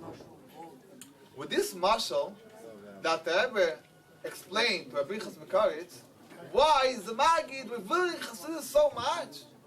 Why? To save the Jewish nation. The Jewish nation at that time was very in a spiritual danger, and they needed Chassidus to be a good Jew. Also today we need Chassidus to be a good Jew. You cannot be good Jews if you don't know a little bit of Chassidus. And basically, that's why Chassidus was revealed. So the Rebbe asks, why do we have another Kittug and another Rebbe? The Kittug was already solved by the Rebbe himself at the time of the Maggid. The Rebbe answers that really, at the time of the Rebbe, the Kittug was much, much greater. Because why? Because the Rebbe revealed Chassidus in a much bigger way. He didn't reveal Chassidus just as much as necessary to save the life of the king's son. He revealed the Chassidus in a much deeper and broader way, above and beyond what's necessary, above and beyond what's essential, to save the life of the king's son. And therefore there was a new Kittug. And when the new Kittug happened, it's known that the Baal Shem Tov, the Maggid, came physically to visit Baal Shem, the Alter Rebbe, while he was in jail. And the Alter Rebbe asked him, "Why am I in jail?" And he told him, "Because you revealed Chassidus." So the Alter Rebbe asked, "If so, when I come out of jail, I should stop revealing Chassidus?" Baal Shem Tov, the Maggid, said, "No, since you started, when you go out, you do even more." And it's known that the Ma'amarim, that the Alter Rebbe will say before Peterburg, were very short Ma'amarim. In fact, there's a book, Ma'amarim Akzarim, many Ma'amarim by 10, 12 lines, 5 lines. And after Peterburg, the Alter Rebbe starts saying long Ma'amarim that are pages and pages and pages long. And the Hasidim say that before Peterburg and after Peterburg is go around there. It's totally different before Peterburg and after Peterburg. So going back to the topic, so that the Rebbe, he was asking the Baal Shem Tov and the Maggid, maybe I should stop teaching Chassidus. When the Alter Rebbe saw Rabbi Chasmikaritz angry, he didn't think maybe the Maggid should stop saying Chassidus. No, why? Because then it was a life-saving, because nefesh. People were about to die if not for Chassidus, to die spiritually. Therefore, there was no question. Right away, you have to continue and to reveal Chassidus. But at the time of the Rebbe was revealing Chassidus above and beyond what's necessary to stay alive, to remain a Jew connected to the Eibishter.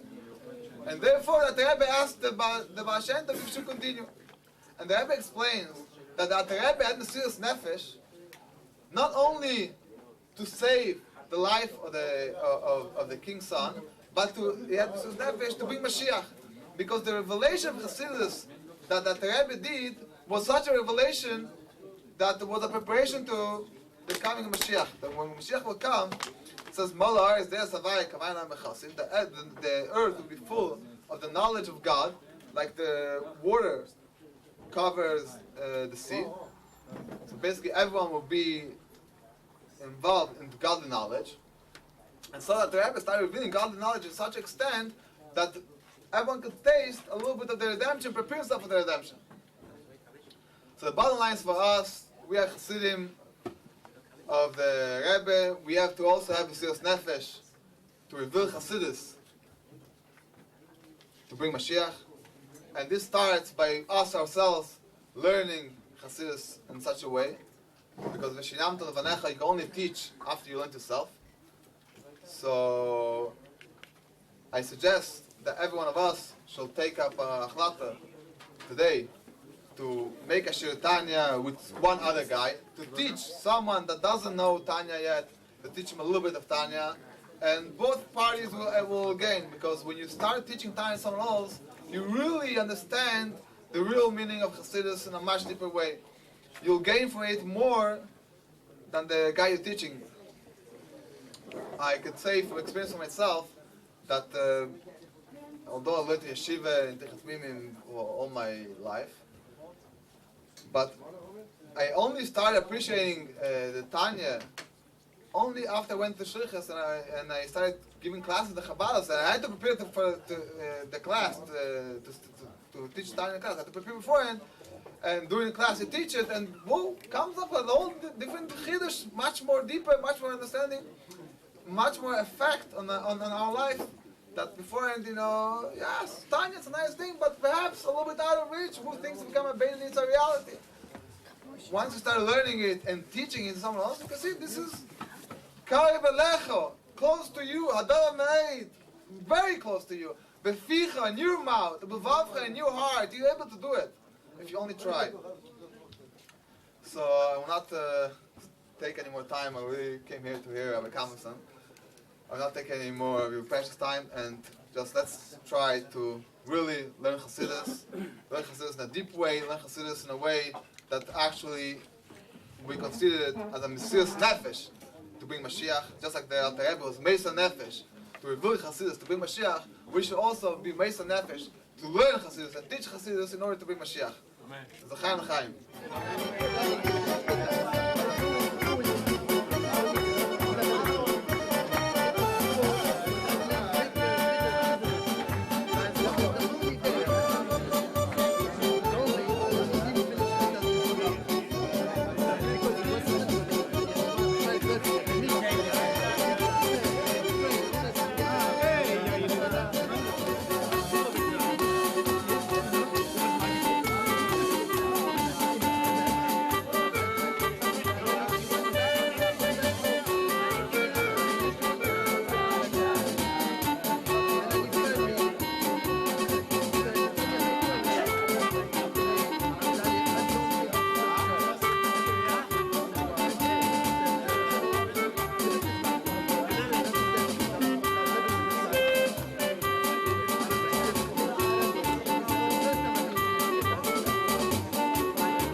For your very comprehensive history of the Alter Rebbe, Benegea to Utes Kislev. On calling the keynote speaker, or before calling the keynote speaker, should mention we spoke about it quite a few times this evening. Chleisa Nefesh, Mesiras Nefesh. What's Mesiras Nefesh? Mesiras Nefesh, each person defines it in a different light. Some people feel Mesiras Nefesh is to get up for Shachris at 7 o'clock in the morning. Everybody's got a different viewpoint on Mesiras Nefesh. The keynote speaker, in my opinion, is the ideal example of a Baal Mesiras Nefesh. And I will tell you for why. Not because he's shliach of a very large community in Cincinnati, Ohio, not because of all the other activities which he is busy with throughout the year, and he does the work of countless other shluchim. What they do individually, he packs into his daily routine. But on this occasion, on this Moshiach Congress, the 8th Moshiach Congress, the Mesiras Nefesh of not wanting to let us down, realizing how important it is that he addresses us, and realizing all the difficulties that we go through, Baruch Hashem became a grandfather again, Ken Yirbu, and the bris of his grandchild is in Cincinnati on Shabbos. And nevertheless, he left his family and he left the simcha, a personal, private simcha, which I don't know of how many others in the same position would be moise nefesh to leave a family simcha, and especially that of a close connection, a close relative, to come along to cold, rainy, dull England to address people at 11 o'clock at night on the Yutes Kislev. How many people would be moise nefesh to do that? Without further ado, let me introduce you to the Baal Mesiras Nefesh, my very close and dear friend, Rabbi Sholom Ber Kalmanson, Shliach the Rebbe Melech HaMashiach, Cincinnati, Ohio. Rabbi Kalmanson.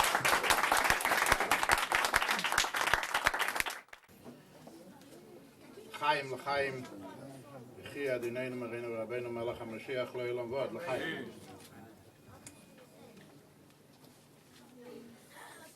I want to tell you, I do a lot of funerals, and in the process of the funerals, I realize sometimes that when you give all the shvochim to the guy that's laying in the casket, if he would only be able to respond, he would ask you who you're talking about. So it's all very nice, and here you're looking at the big Baal Mesiras Nefesh. Keep on looking for the rest of the night. Maybe you'll find it.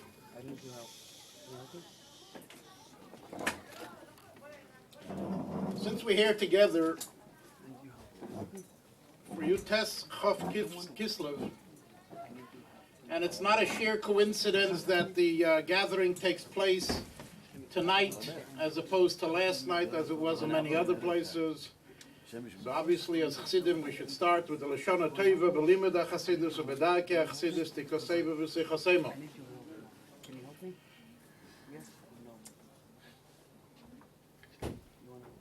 Yutes Kislev, as you've heard before, is the Rosh Hashanah to Chassidus. And just like it says, by the regular Rosh Hashanah, it says that by Rosh Hashanah, this is the day that it is decided the amount of parnosa, or as it says in Kuntrus Umayin, that all these things are ktuvin leim Rosh Hashanah. So too, really, we have to think for a moment that on Rosh Hashanah l'Chasidus becomes the decision, if you will, in the higher spheres of the world as to how much Chasidus we will be able to be meifetz this year, and what will be the effect of Chasidus, the Yafutza Meinesecha Chutza, on the rest of the world. And therefore, I would like to really start with a statement which I think, if we are speaking here in the spirit of a Fabrengen, is Kabel es ha'emes mimisha emre.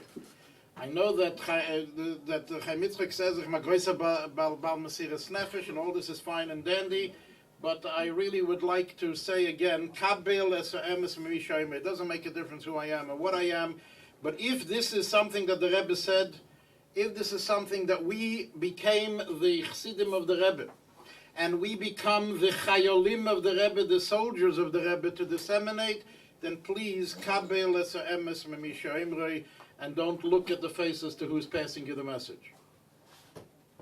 First of all, I would like to respond and take a little issue.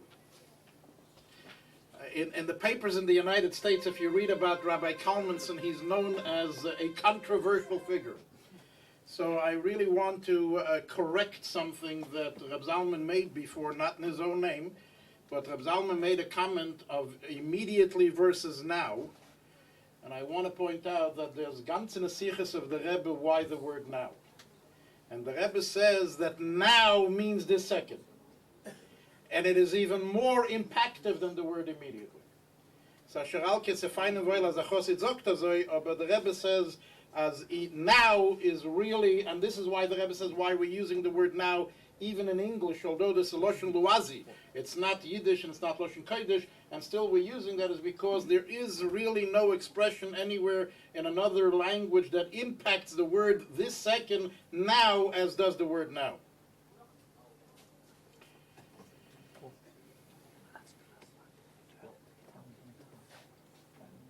I also think that I just want to throw one more thing that you pointed out. You know, many times people tell you that they don't want to get involved in Judaism because they don't like to get involved in organized religions.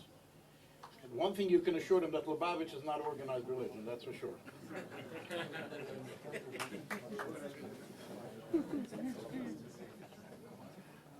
You can imagine if we would be organized, how much more we could have achieved. There was once a family that had a one and only daughter. And this one and only daughter fell in love with a zlob. A zlob, a guy that's neither learned nor intellectual. A zlob, a real zlob. And the father of this girl was an intellect. And he was a great guy, and he had a standing in the community. And he had a lot of agmas nefesh from this so-called affair that was going on between his daughter, one and only child, and this zlob. And he couldn't agree to allow his daughter, and he got into fights with her, then he couldn't agree that she should continue this relationship. The daughter, being the one and only child of this individual, begged by the father and said, "Why are you so against this person? You never met him. You never met him before. You don't know what he looks like. You heard that he's a zlob altsfein oil, but you really never met him. Maybe, you know what, let's try to set up an encounter between you and him, and after the fact, after you meet him, you still don't like him, okay, then we'll negotiate. But for now, why are you rejecting him outright without having this encounter?" And the father agreed. They set up a time. Father and the mother prepared a house. Sure enough, the moment comes. The door opens up. In comes the this zlob with his kala, or prospective kala. And the father looks at him, and now he's really convinced that he's a zlob. And the father says to him, "Tell me something, young man. If you want to marry my daughter, how are you going to support her? After all, she comes from an affluent home." The zlob responds and he says, "God will help. Did you graduate college? Do you have anything that you can go by? Do you have a certificate from college?" And the answer is no. "Well, how are you going to support my daughter? God will help. Have you at least graduated high school? No. So how are you going to support my daughter? God will help. And elementary school, you did graduate? Euch nicht. So again, how are you going to support my daughter? God will help. So tell me, young man, do you have any vocation that you know? No. And if that's the case, Taka, how are you going to support my daughter? God will help." Immediately upon saying that, the father turns around to this young zlob and he says, "Mazel tov, I agree to the shidduch." And the couple run out now, they're thrilled, they're happy, they succeeded. So they run up and they lope away, and the father ends up sitting in the house along with his wife, and his wife turns to him and says, "I don't understand. For so long you resisted, you never met the guy. Now you're convinced that he's a zlob, and you agreed to the shidduch? What happened over here?" So the father says to his wife, "It's the first time in my 43 years of my life that somebody keeps on calling me God."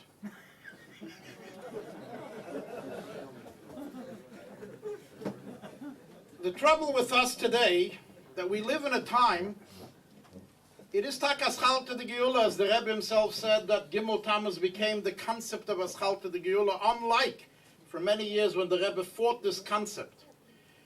Modern Zionism, religious Zionism, started using the term Aschalte de Geula from 1948 on, and yet the Rebbe fought this very, very vehemently. The first time that the Rebbe allows the terminology Aschalte de Geula is on Gimel Tammuz. And the Rebbe says that Gimel Tammuz is Aschalte de Geula to be seen later. And the Rebbe goes into this whole Sikha. As a matter of fact, it happens to be the last Sikha the Rebbe spoke on Gimel Tammuz. In regard to Gimel Tammuz, that was Muggah before the stroke. And the Rebbe points out that although the Geula in of itself came on Gimel Tammuz, the revelation of the Geula only came later on Yud Beis, Yud Gimel Tammuz. In essence, we see this about Yutes Kislev as well. Although the Geula in of itself came on Yutes Kislev, Chassidim did not have that knowledge, or at least the encounter of the Alter Rebbe until Chof Tammuz, because as we all know, he was taken in, Kislev because he was taken in by mistake into the house of a Misnagid and was tortured even more so than before. The Eibishter runs the world a little bit in funny ways. It seems to me, at least, that the Eibishter is a Lubavitcher Chassid. Everything is the last second. He tells Avram Avinu, go ahead and take Yitzchak onto the Oile. He never told him that he could kill him. Avram is under the impression that he has to slaughter him, and only after the knife is already on the neck of the kid does the Eibishter say, I didn't mean you should kill him. So take it easy. Well, he could have told him 15 minutes earlier. Why do you have to wait? While he was binding Yitzchak on the Akedah, he could have told us to him.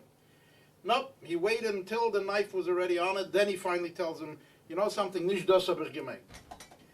When we talk about Mitzrayim, we all know for sure, and Chassidus talks about it quite a bit, that if the Jewish people would have been left in Golus one more beat of an eye, one more blink of an eye, it would have been too late. They would have been in the 50 Shara Tumah, and they wouldn't be able to go out from Mitzrayim. The Eibishter couldn't take him out two levels before it. You have to wait until the 50th level. Aber so ja, but the Eibishter, everything is last minute. Today we're living in Choshech, Kofel, and Mechupel, that there are enough people outside that have room to believe that they are God, so to speak. Power becomes an extremely powerful method with which you can not only control yourself, your surrounding, but an entire movement or an entire world around you. And people are beginning to get the impression that Hatzloche is the proof of truth. Because you see that there are certain elements who feel that they have power and therefore can control others and tell them what you're allowed to do, what you're not allowed to do, and then you have the thinking police that are out there, what you're even allowed to think. And hoyerly see you think the wrong thing, you get casted out of certain circles. People have begun to get the impression that this is the siman of Hatzlocher. Because if not, how would they have had all this power? How would they be able to be Matzliach? If this is not the emes and this is not the truth, how can they get there? The only problem is that we're forgetting that in the meantime we're still in Golus. We're still in a Golus Choshech Kofel and Mechupel, and in this Golus it's an Oilam HaSheker. And Dafke Sheker Goyvaboy. Not anything else. So when you see these Groise Hatzloches, don't get too impressed with it. When you look around you and you start saying, as a schleptzach, and you start asking questions, and you start getting chlishus hadas, sit down for a minute on this Rosh Hashanah and make yourself a cheshbon nefesh. Ask yourself, am I going in the right direction or not? The Alter Rebbe said many a time we can see that the Yetzer Hara, the Sotten, can come clothed afile beitztele der Rabbanon. He can come clothed in a seidene Suppitze, as Yiddish used the term. He can come clothed literally a ganze Chosin mit a Streimeleich. And he gives you the impression that there's known the famous story of the Alter Rebbe, that a Gvir once walked in on Yechidus, and he told him that he had an abundance of income this year. He had a whirlwind of achnosa this year, and he put down 300 rubles on the table to give for tzedakah. The minute he walked out, came in a woman and started crying and begging and pleading and saying that she has to marry off her daughter. She's an almona. She has nowhere to go. She's missing 300 rubles to marry off her daughter. The Alter Rebbe takes out 100 rubles and gives her. She goes out and she is besimcha rabba. She just now raised a third of the money that she needs. A few minutes later, the Alter Rebbe stops the Yechidus and asks to call this woman back. When this woman comes back into the Yechidus room, the Alter Rebbe pulls out the other 200 rubles and gives it to her. And when Chassidim asked Pshar Hadova, what's the explanation of all this, the Alter Rebbe explained like this, that when the person came and delivered the 300 rubles, in his mind, obviously this was to be given away for a cause. This was brought by Hashgacha Protis. This is not Stamazoi. And especially when a woman walked in right behind him asking for 300 rubles, his initial reaction was that, here we see the Hashgacha Protis. One brought it and the next one came asking for it. However, Halacha kicked in. It says, and the Rambam writes about this, that if you're giving anyway tzedakah, rather than give it in one lump sum, you can give it in increments. If you'll give the same thing away in a check of $300 versus $300 separate ones in cash, you've done a bigger mitzvah. So in his mind immediately got set, fine, I'll give her $100 and I'll distribute this over several people and it'll be a bigger mitzvah.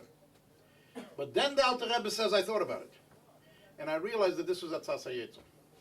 Because if this worked so careful together, and it was orchestrated in such a way that this person walked in and this person walked out, and one happened right next to the other that was meant to be for her. So the Alter Rebbe points out that his initial inkling was the correct one and he should have done it, and after thinking this over, obviously he corrected it. We have to remember that when we sit down to make a cheshbon nefesh, we have to ask ourselves, where are our thoughts coming from? Are our thoughts coming from Tzad HaKedusha, or are thoughts coming from the Atzad Acher, for the Sitra Acher, as we would use the term in Chassidus, but es is ongeton geworden, beitztele de Chassidusse, all of a sudden it sounds very Chassidish. Noch alamaises, doifnam is kabel, the Rebbe didn't mean, the Rebbe didn't say, he didn't want, and I should give out more, and what is better, that I should run out in the street, scream the Rebbe's Mashiach, and turn off 25 people, or maybe I should not say this, and you know what, I'll gain 100 Jews. Es is bluff, es is sheker v'chozov. This is not true, as you heard from Rabbi Gafni till today. The only thing that's going to work in this business is emes. Leider emes me'eretz titzmach, leider liegt der emes in der Erdhand.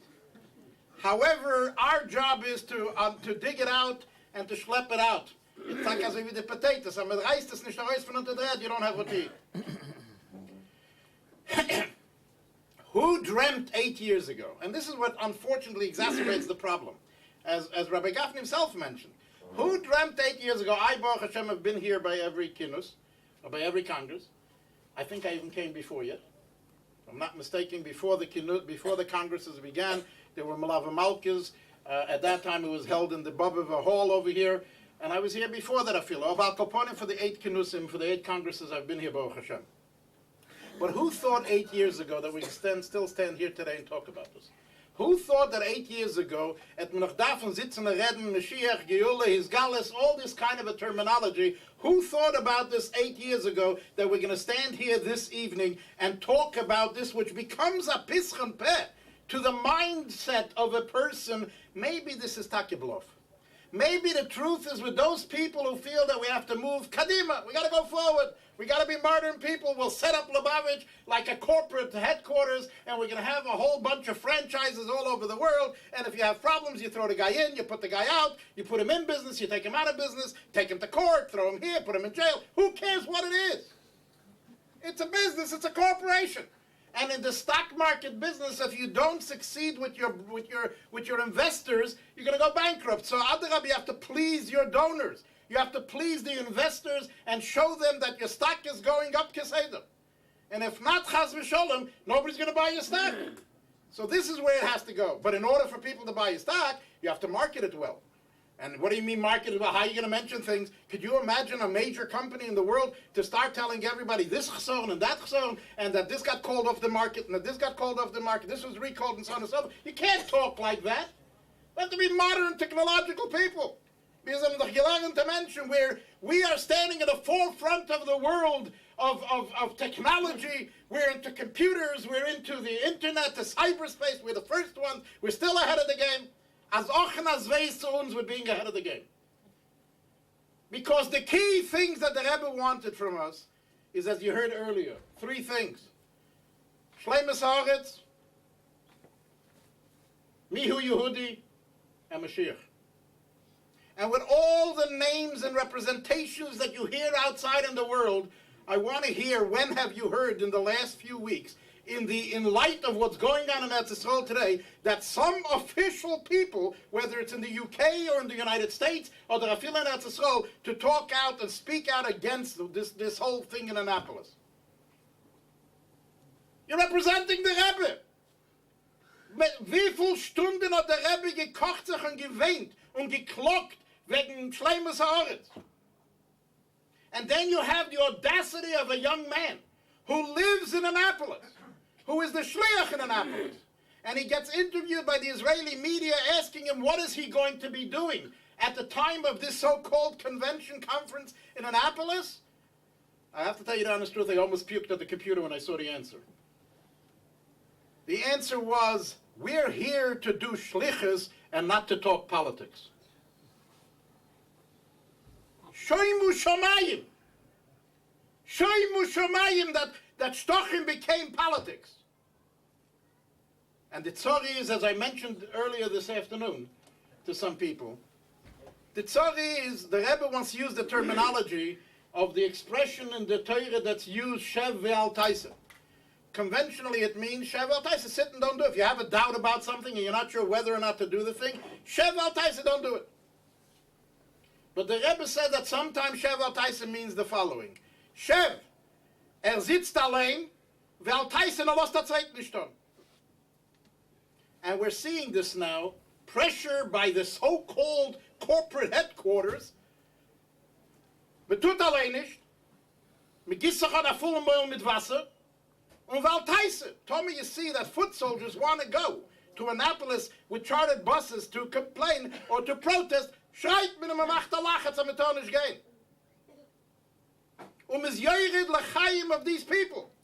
The Mesiras Nefesh that you want to talk about shluchim today that are going on that really believe in certain things but are afraid to open their mouth is because of yoyred l'chaim. Mit der geht die Jungen, mit lost nicht leben, and mit sucht, wer soll kommen oppatten, the panos of these people, the hachnos of these people. And this in of itself is a shoymu shomayim, and standing over here in the days of Rosh Hashanah LaChasidus and asking ourselves the question, what is the purpose of this whole corporation to begin with? Every corporation should have a mission statement. What is the mission statement of your corporation? Not hafotzas hamayonis, not to disseminate what the Rebbe gebeten and gefordert. Even forget about Mashiach. Let's talk about Shtochim. Let's talk about Mihu Yehudi. When was the last time you heard a word about Shtochim? When was the last time you heard a word about Mihu Yehudi? And it's interesting to note that only now, numbers that the Rebbe was talking about all these years are coming to fore. The Interior Ministry of Israel is admitting today that 73% of these goyim that came from Eretz Yisrael in the concept of being able to come back mit Tzadachoi Kashvus, 73% of them lachatchila goyim, afile keshayles nicht. These are the fifth column that the Rebbe kept saying is going to grow up, and the lights is a tzoris truris today. These are the neo-Nazis that are running around in Eretz Yisrael and Haifa and who knows where, putting up all these things, hitting and burning down sukkahs and shul and Sifrei Torah. The Rebbe warned this already, starting with the early 70s, when the doors of the Iron Curtain began to open up. When have you heard a word about this lately? The Rebbe says in Le'ales Yerushalayim al Reish Simchosi that a person that he gets up in public and people get together and these subject matters are not going to be touched upon, we're missing Ha'ikeh Chosem in HaSefer.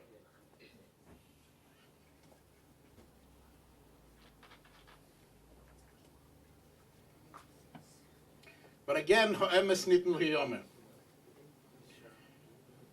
The Ruzhiner,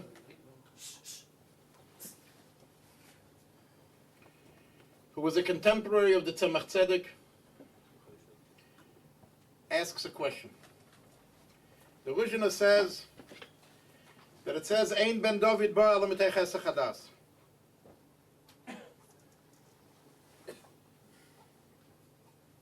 And he asks a question, how could there be chesed chadas? If every day a Jew is supposed to be a tzapele b'chol yom sheyove, a chakele b'chol yom sheyove, and every day a person has to say, Ani mamin b'emunah shleima, how could there be chesed chadas? How could there be such metzias?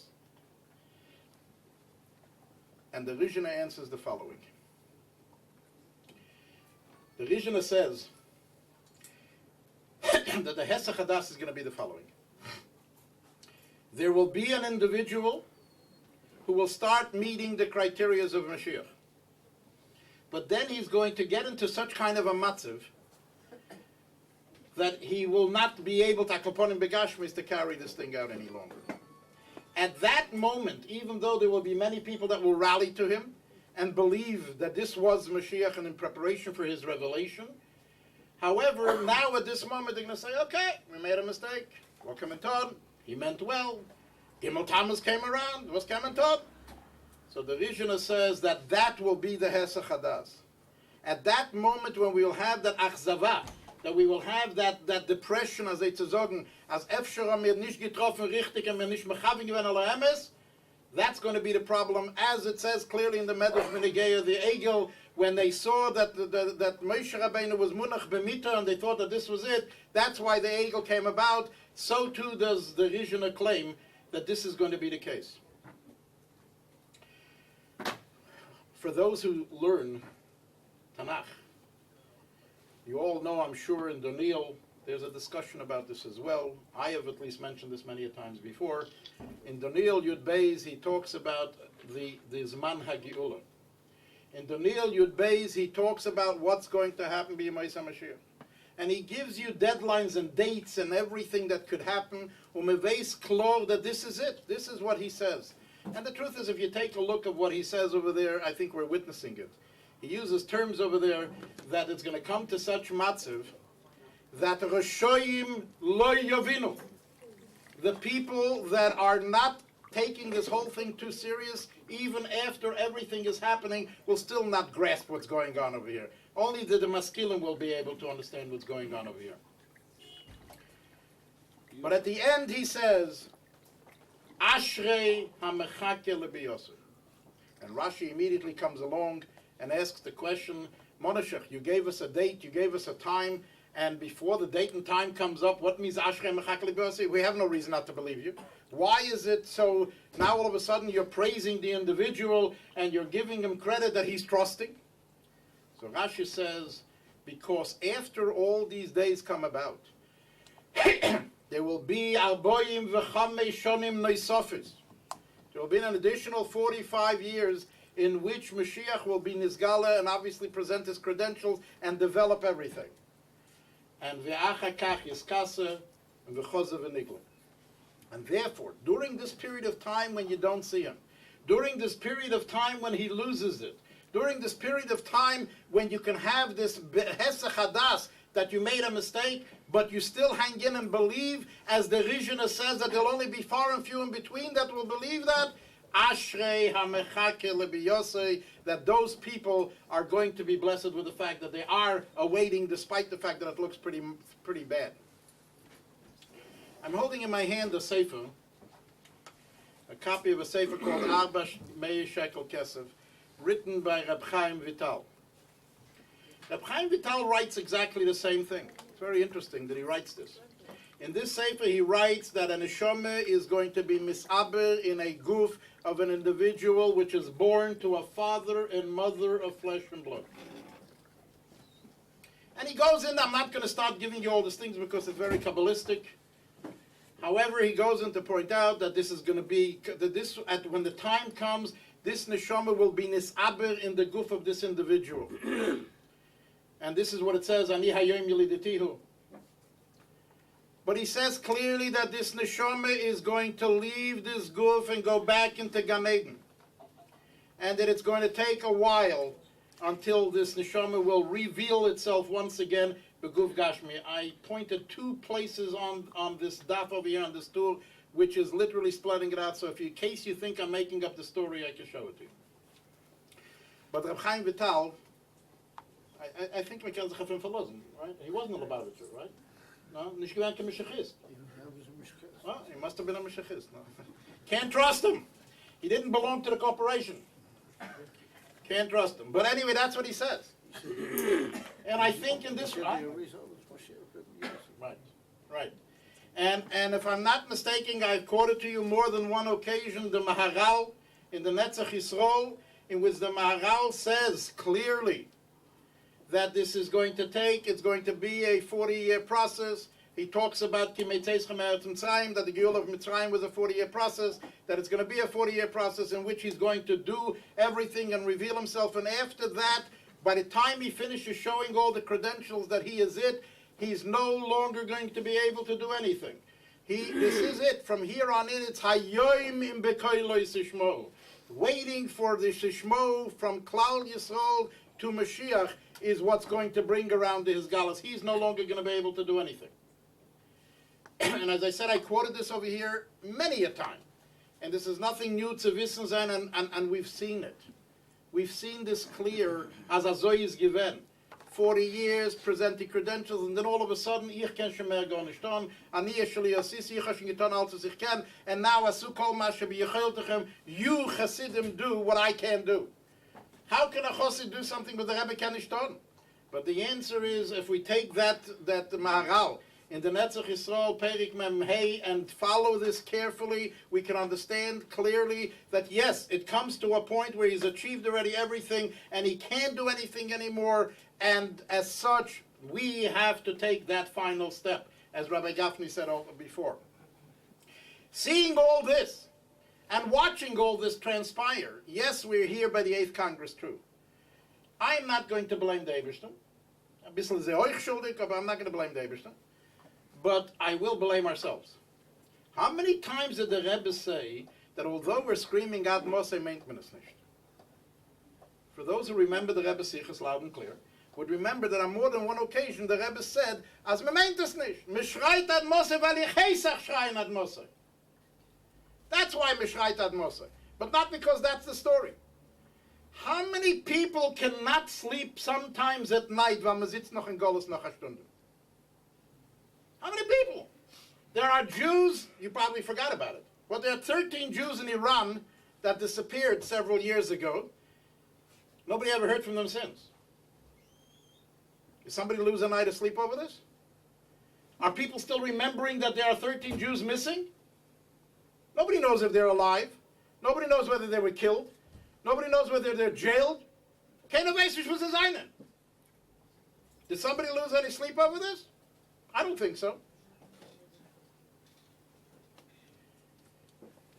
We also know the same thing we have. We made a whole war in Eretz Yisrael 2 years ago. A ganze Milchomet me gemacht. Why? Because 3 soldiers got captured. Wo seien sie? Are they alive? Seien sie da? Seien sie nicht da? Aber Baruch Hashem, alle schlafen ganz gut. And you know what? Nicht gefährlich. Mit zurigem noch ein bisschen. Mit schon viel reden wegen der Golan Heights, if man darf viel. Because your Rov said that you can live without the Golan Heights for another 2,000 years. Right? Leibrak said so. So nicht, dass gefährlich. Kann man abgeben, the Golan Heights. Yerushalayim doch nicht da was zu reden. Who says that Yerushalayim belongs to Jews?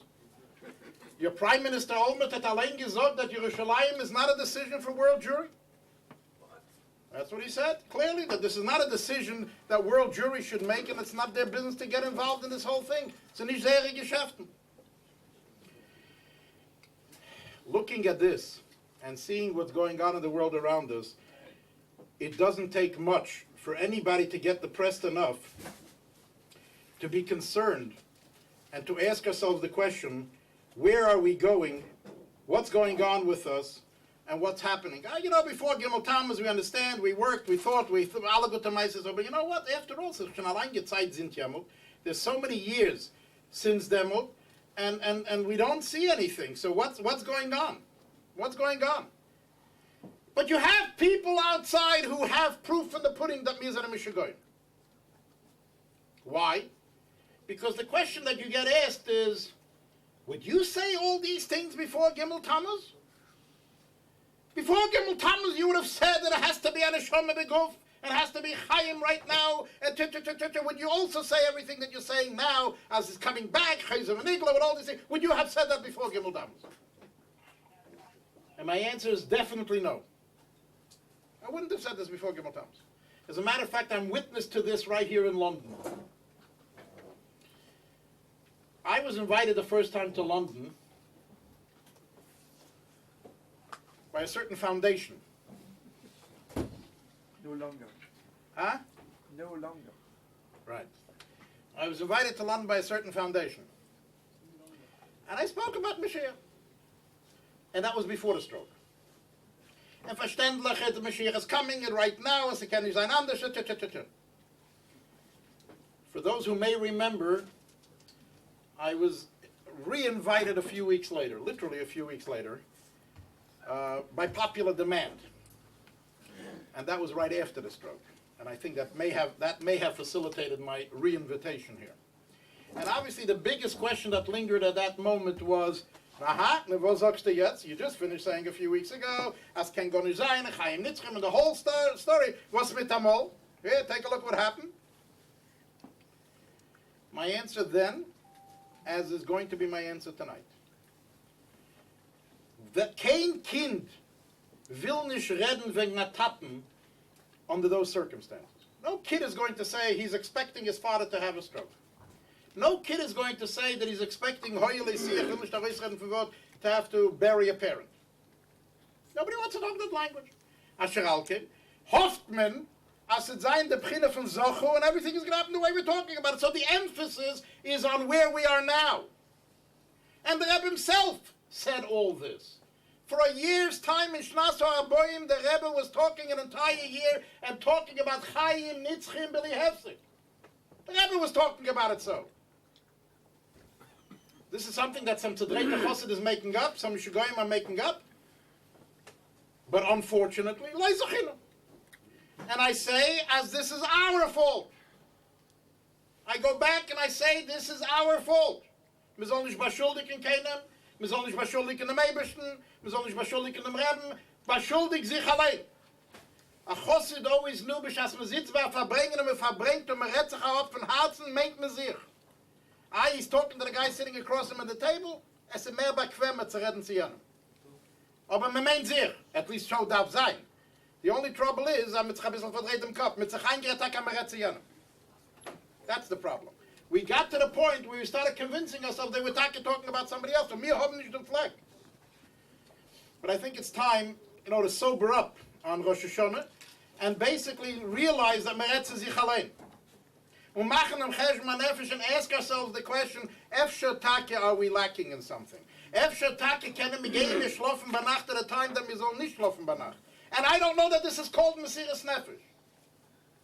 I don't know that this is called Mesiras Nefesh. In the literature Welt, I hope I'm not offending anybody, but in the literature Welt, everything is Mesiras Nefesh. And the Rebbe once said this, by the way, that when a Ben Melech takes one extra little effort, it's already Mesiras Nefesh. When the Litvakis came to Russia to open up, obviously to compete with Chabad, they had an account opened up in Israel. It was called Dmei Mesiras Nefesh. Because since he has to give up his panos and Etzasol now, and he's going to Russia for a year or two, so he's not going to be able to invest in going to business, so you have to start him up an account in Israel called Dmei Mesiras Nefesh. So when he gets back, he should continue where he left off and not be missing anything. Chassidim did not call that Mesiras Nefesh. When I came out on Shlichus over 40 years ago, you come into a city, there was no Kashrus, and there was no Cholav Yisrael, and there was no Pas Yisrael, there was no this Yisrael. I don't remember anybody of my colleagues calling that Mesiras Nefesh, despite the fact that we all had little kids and we didn't have what to feed them. We were not looking for a Moshe's Heterim and Cholovakim. And it wasn't Mesiras Nefesh. Mit amol, Tomer, a guy gets up a bissl a dreh unter the dos, and Mesiras Nefesh. What is really Mesiras Nefesh? If all these little things are Mesiras Nefesh, what Takke means Mesiras Nefesh? Every time the guy gets a dreh mit dem Nos, nicht wie sie will sich, es ist not bequem, Mesiras Nefesh.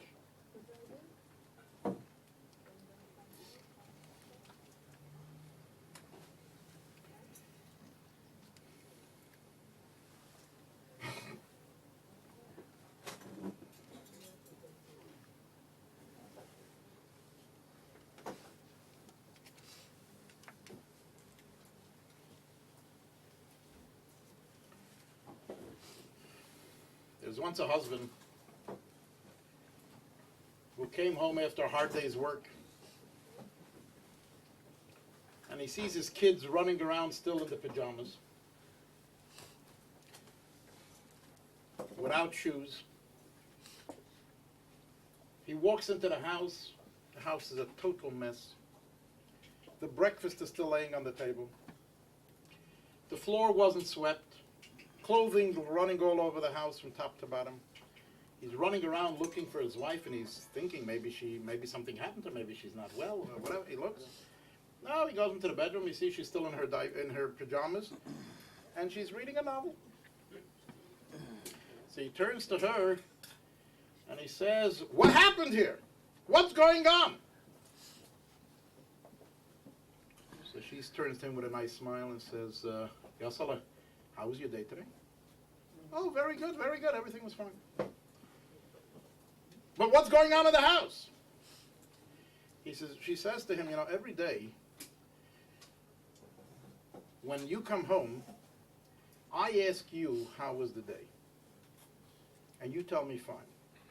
But you're always complaining about something in the house, and you ask me, sof kol sof, what do I do all day long? She says that what you see today in the house is what I didn't do today. I know that there are some people who have tinus and Meibershn enough to say that maybe we should all go on strike with the Ebershn and tell them, you know what? If you don't like what we did until today, we'll stop a little bit. Maybe we'll show you what will happen if we don't do. That's not the answer. Obviously, that's not the answer, and that's not going to change anything. We have to obviously go on, and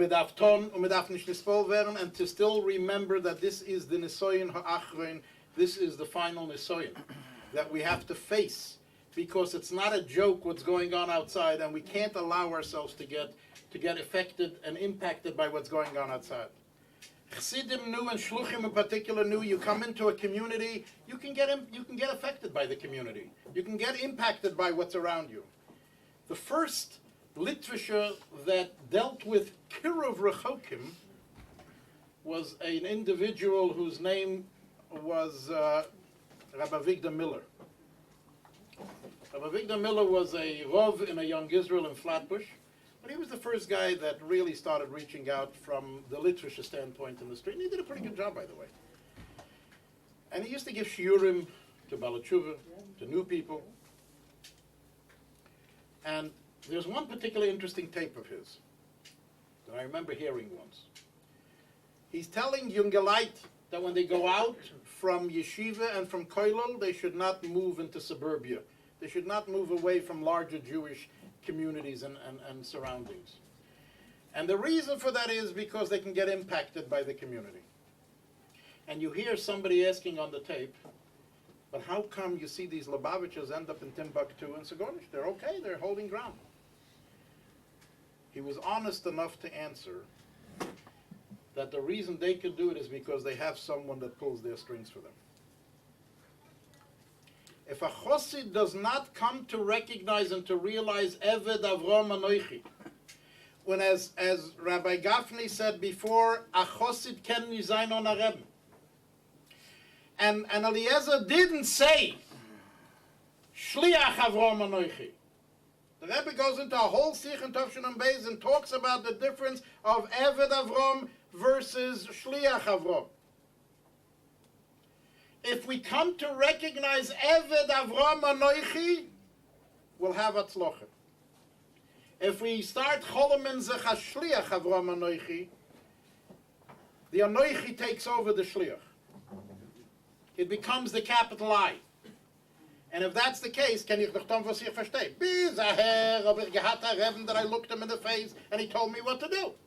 But now he's not telling me what to do, so I'm the shliach now. I'm the Yoda Richter of the Rebbe. Can ich bestimmen what's right and what's wrong? And I see, wenn mit afreden wegen mi hu Yehudi and Shtochim and other things, because it may hurt my investors, my brokers.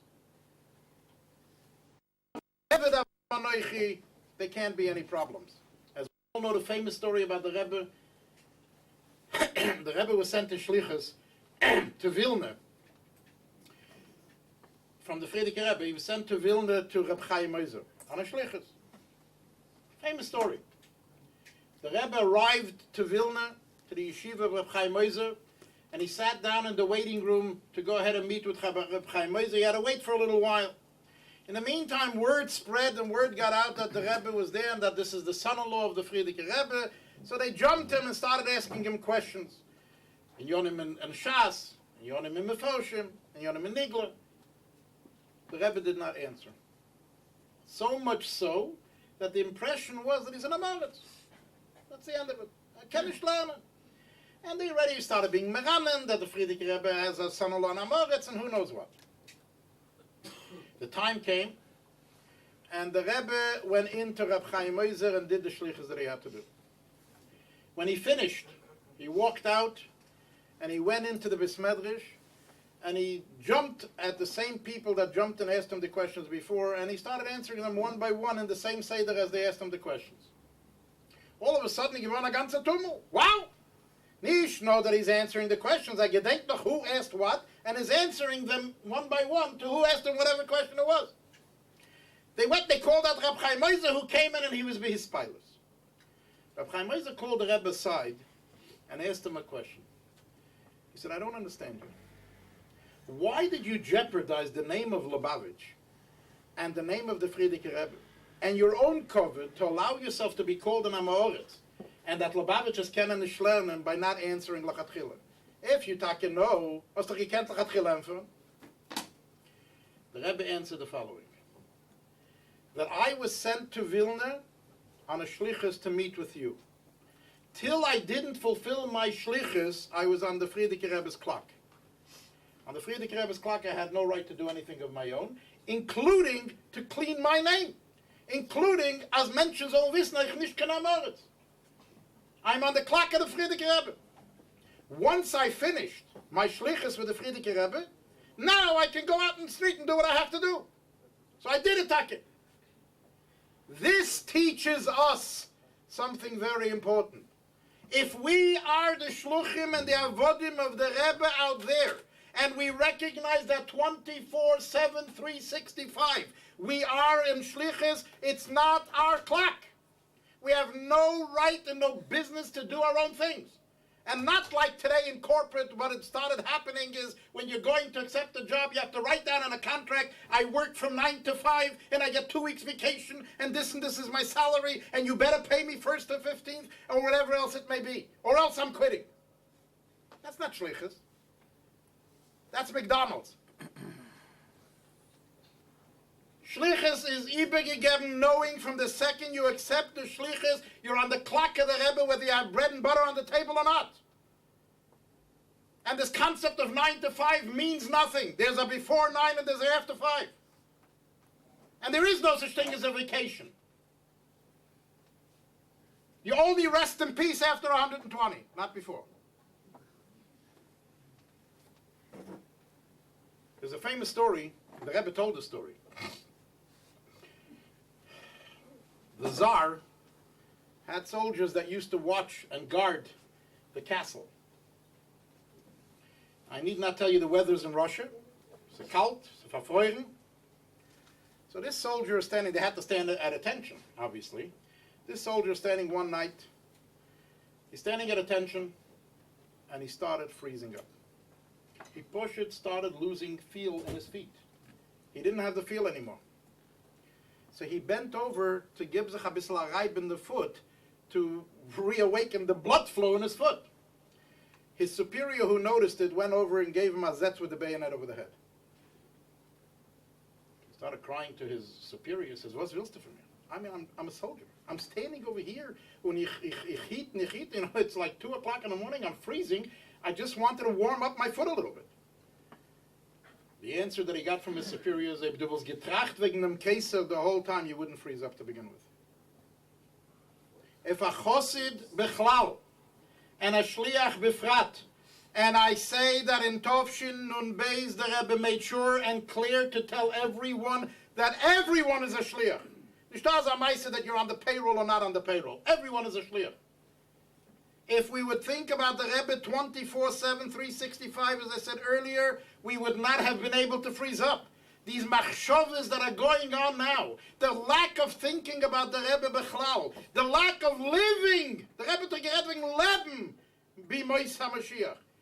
The lack of these things, when we wollten getracht wegen dem Ganzen, we got to get each one a Setz in Kopf. And unfortunately, amol am Chabdem Setz in Kopf ist spät. Why do we want to wait to Chabdem Setz in Kopf? Tracht wegen dem Rebbe ist nicht verfolgen werden. Tracht wegen dein Schliches ist nicht verfolgen werden.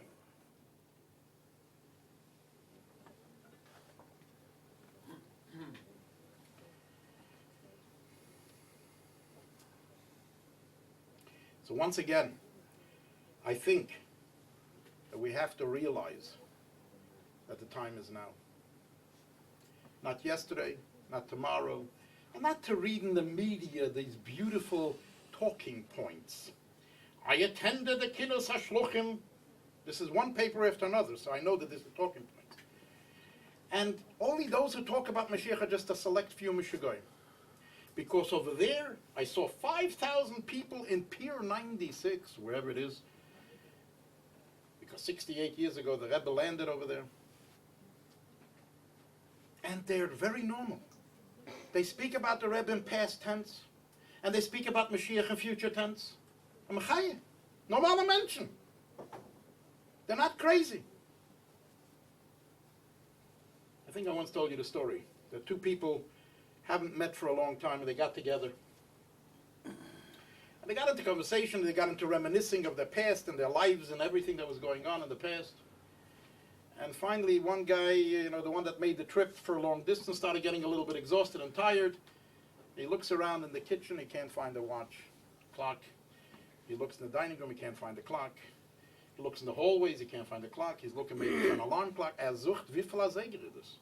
He realized it's late in the night and he can't find the clock. What time is it? So he turns to his friend and he says, Joe, what time is it? Joe says, 1 minute, hold on a minute. He walks into a closet, pulls out this huge trumpet, opens up the window and starts trumpeting. And all of a sudden all the neighbors are screaming, what are you making noise? It's 2:30 in the morning. Well, now he knows what time it is. We don't have to wait till we hear somebody else trumpeting, and we have to remember that the time is now, and it's us. It's us, and it's the last seconds before Yetzias Mitzrayim, and in this case, before Yetzias Hagolas Hamarazeh. Eis in em Zeit, don't blame anybody else, blame yourself. Schlof nicht bei Nacht, tracht wegen etwas, heuerlich siehe. If something that is unbecoming to a family happens, schloft mir nicht bei Nacht.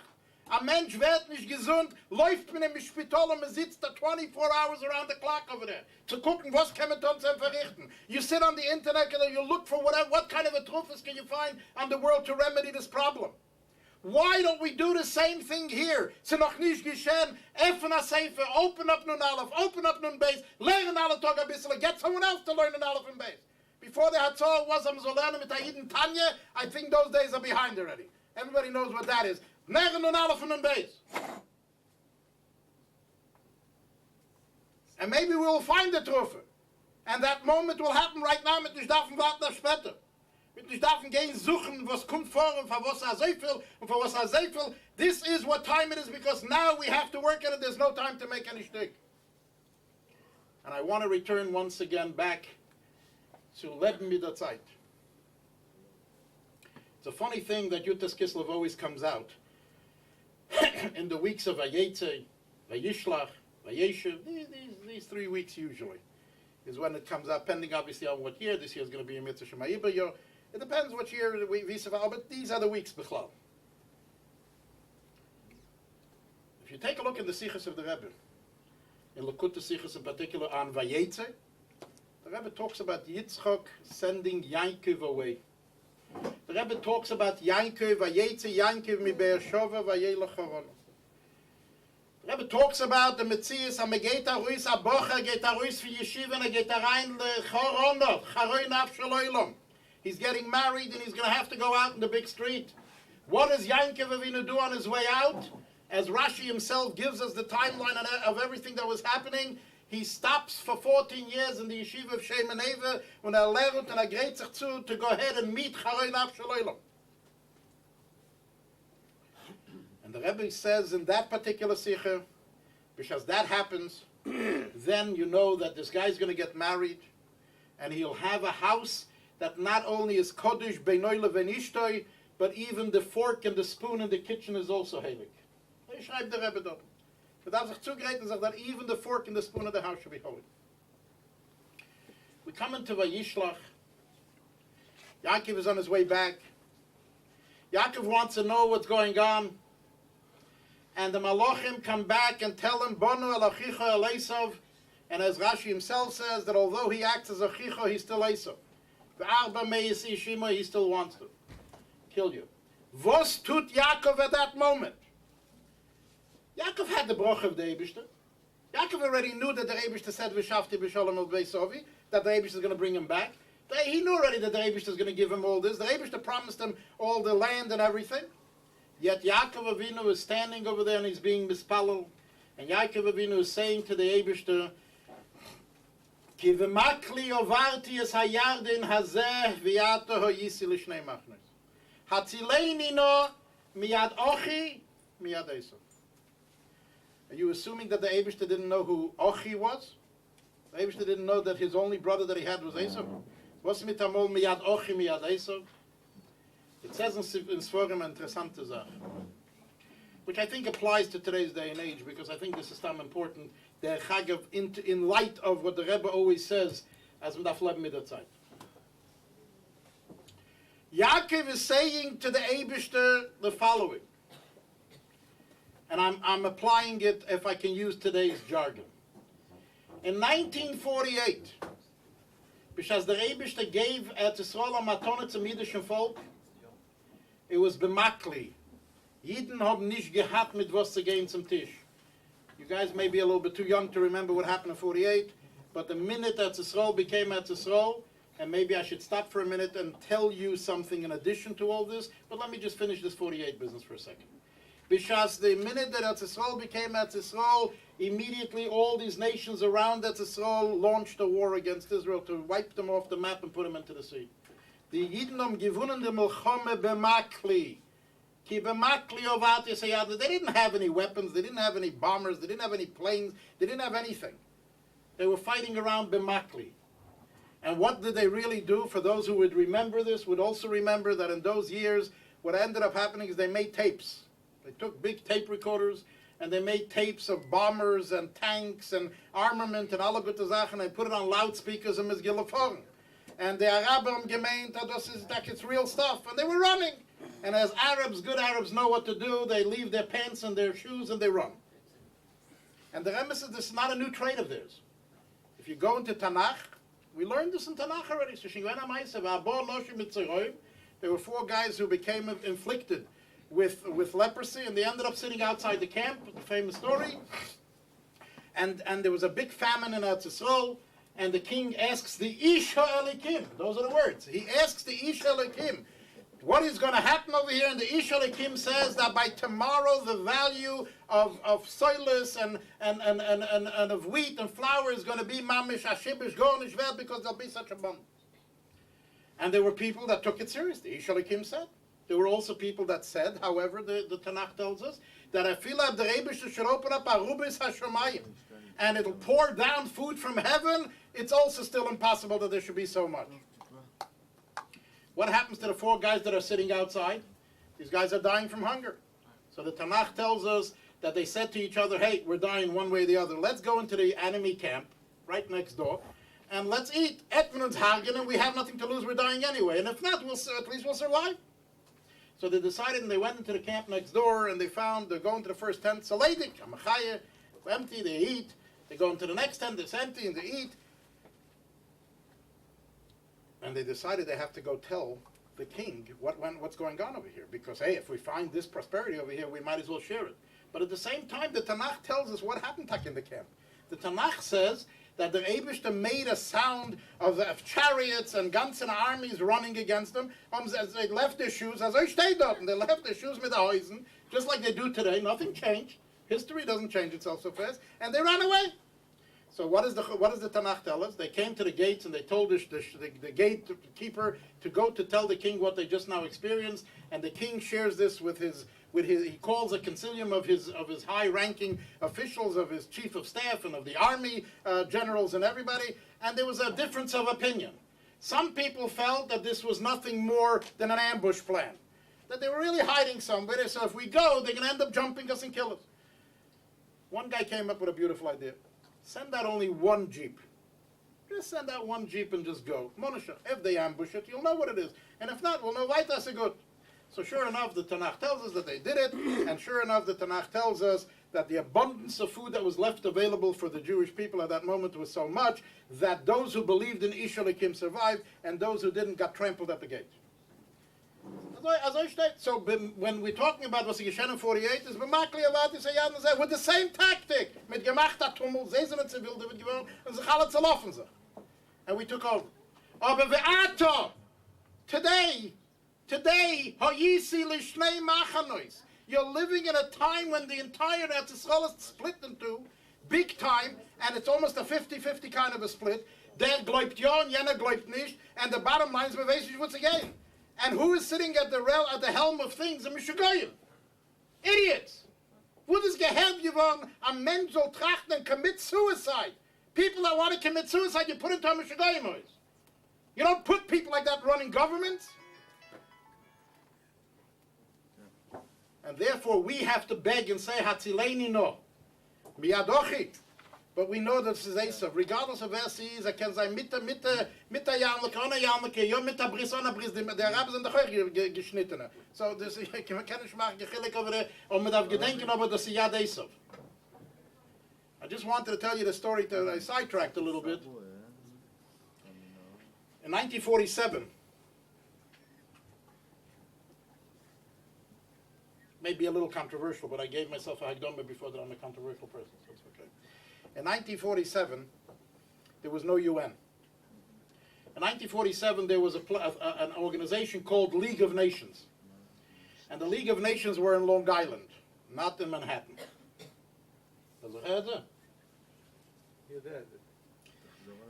Shalom lechem. The League of Nations were going to vote whether Israel should become a country or not. The representative of Israel to the League of Nations was none other than Shazar, who Bechlal happened to have been a Lubavitcher, as you all may know. His name was not Shazar, his name was Shnei Zalman Rubashov. It's a Rosh Tevis. And to be a Lubavitcher. A Lubavitcher that became a Bislat Zionist, a Bislat Verkochen, but he was came from a Lubavitch background. He was Israel's representative to the League of Nations. And he was supposed to be the one to try to garner as many votes for Eretz Yisrael. The night before the vote, he got a telephone call from the Rebbe. I'm talking about the Rebbe, although it's 47.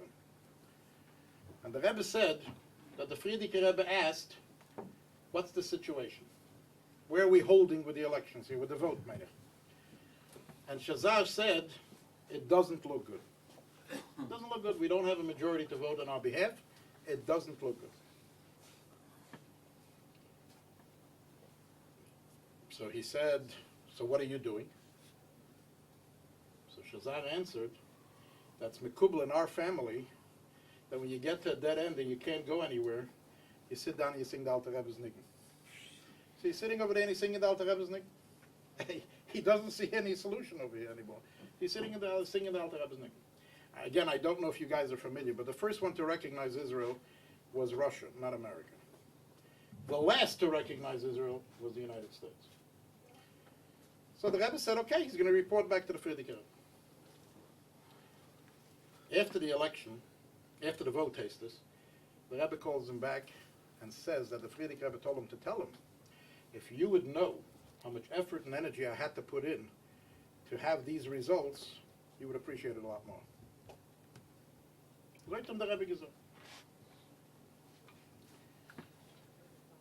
The President of the United States, when he recognized Israel, said the following, that in the Holy Bible it says that the Holy Land was promised to the holy people. How can we stand up against God? That's what made the Americans vote for Eretz Yisrael. Ihr sollt nicht meinen, Rabbi Sholom, that the Rebbe became a Zionist. Don't lose yourself over here yet for a second, because I'm sure you're all familiar that in the earlier years of the country, Geula Cohen, Sharon, and other right-wing friends of Lubavitch were asking the Rebbe how come he never uses the terms Medinas Yisrael. How come he only uses the term Eretz Yisrael? And the Rebbe answered the following, that the difference between Medinas Yisrael and Eretz Yisrael is whether or not it's a Yerusha that the Eibishter gave Klal Yisrael, or some nations voted you in a gift. Eretz Yisrael, the Rebbe says, is the land that Avram Avinu was promised by the Eibishter bebris bein Absorim, loy ulazare adoilom. Reconfirmed to Yitzchak and reconfirmed to Yaakov. And that is something that no one in the world can move or change and will be so adoilom. Medinas Yisrael means that you're saying that in 1947 some guys voted you in a parcel of land, and Who is asking? He doesn't know what, you see, he never even heard about it. Very good. So, but Medinas Yisrael means that in 1947 a bunch of League of Nations voted you in a country, and now you're sitting berachamov on their chasodim whether or not they continue to give it to you. Today you see it clear that those behemoths that kept on living on the concept that this is Medinas Yisrael are now sitting under the pressure, get the Sarik. So we made a mistake. We only gave you this little piece pre-67. We never gave you post-67. Gib Sarik. So even that, Zet Miklo, that how the Rebbe was so cautious and careful in was ja und was nicht. Aber on the other hand, soll sein ein Land, an Ort, wo Jeden sollen können sitzen, lernen, teure. Bikdusha v'tahara, that is something that you have to work for and do anyway. And as the Rebbe said, if you would only know how much I put time into this, you would have also been, you would be very much impressed with what the achievement of this was.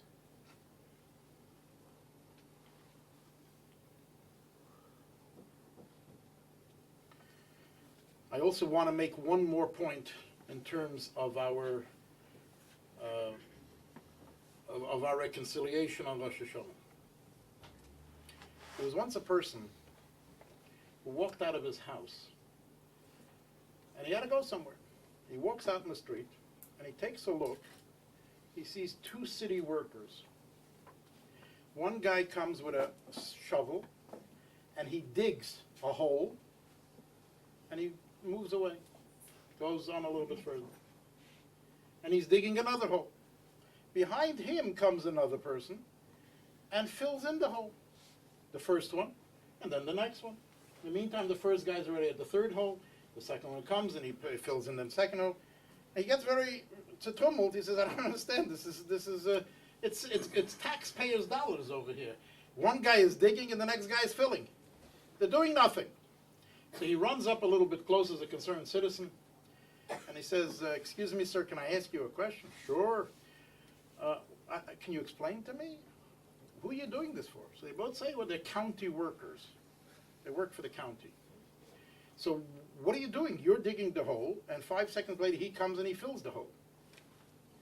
What are you doing? So the guy says, look, my name is Joe. His name is Charlie. We actually have a third guy that works with us. His name is whatever. My job is to dig open the hole. That other guy, the third fellow's job, is to put in a tree. And this third guy's job is to close it. So just because the third guy got sick and didn't come to work today, so we should also lose out on it. So we're doing our job. Sometimes we sit and we think to ourselves, ich have a job. Okay, ich darf schreien as a Mashiach. But Chaim Yankel behind me, darf euch schreien. So if Chaim Yankel behind me is not trying, maybe you should take a day off and finish. We have to remember Anan Paula de Yemom Anan. We work for the county. And that's the end of it. It's the taxpayer's dollar here. The Rebishter zahlt. Hot nicht kemoire. Whether you fill, even though nobody put the tree in, das ist nicht dein Geschäft. Das ist schon der Rebishter sorgen sich. It'll grow, it sein, alles was bedarf tun it sein. Der Chazokele Tamulo she'ene chizeres rekum. There is no such thing as I did something, ich habe gearbeitet und keiner hat nicht geämpft und keiner hat nicht getan. There is no such thing. Der Rebishter heißt Ton, Und man tut und sie arbeitet and it works. Man soll sich nicht einreden, man soll sich nicht einreden, im Busen. That's it's just unbelievable. It's just unbelievable sometimes what we think to ourselves and we say, you know what, I really don't want to be the outcast and I really don't want to sit around and people should think as ich the Meshuggah and as it is Baretman and they schreien at me as a Meshuggah. So, you know what, I don't want to get involved in politics. So I believe Taki. Ich glaub. In my house, sure. My kids, they say you here every night before I put them to sleep, sure. Everything is fine. But in the street, was soll ich tun? Ich darf das nicht tun. Es fällt mir nicht durch, ich kann mich gassen. Why do I have to drehen machen sich Meshuggah? We have to remember that we have to do it because we are all generals in the King's army. We are not just foot soldiers, we are generals. Because if we're not going to do what we have to do, I want to tell you something. Der Rebischte wird sehen, als der Rebbe soll ausführen. Yilchem Milchemes Hashem steht wie in Atzeach. The Rebbe is going to get what he wants, whatever he wants, when he wants, and how he wants. The question is, are we going to be Zeicher to be his soldiers? And we are not stam soldiers, we are generals. You know the famous story that in the time of the Tsar, they used to go around looking to induct people into the army. So every so often they used to knock on a door and see if there were eligible people that could be drafted and schlepp them away into the army, induct them in the army. One time there was a family sitting in a little hickville, somewhere in a little village, and they thought they were protected from the government because the government is not going to come to this little hickville. So a whole family, 3 generations were sitting over there. And all of a sudden a knock on the door comes. And every eligible young man ran on the bed and under the bed and the closets mit sich behalten because they were afraid that this was the army. The Alter Zayde, who was 85, 90 years old, is euch weggelaufen sich behalten. Sure enough, yes, it's the army looking around for people whom they can draft. The wives answer the door. I looked over. There's nobody here. Okay, so they left. When the coast was clear, the young people look at their grandfather, the 90-year-old fellow, and they said, "Look, we ran away because we knew if not, we're going to be drafted right now. But 90 years old, who needs you?" So he asked back, "They don't need any generals? General?" We have to remember that wir zijn noch die general. I don't care how old you are. I don't care whether you cholem zich. The Rebbe always used to use the term as a tziri agudas Chabad. But the Rebbe said that tziri only means in spirit, not on the passport.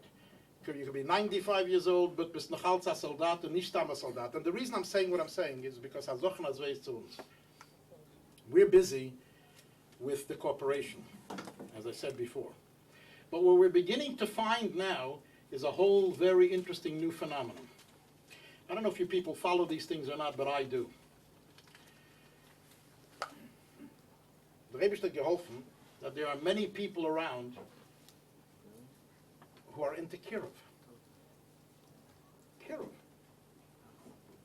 And lately, in the last few years, there's a whole new interesting set of advertisements that I follow in the newspapers.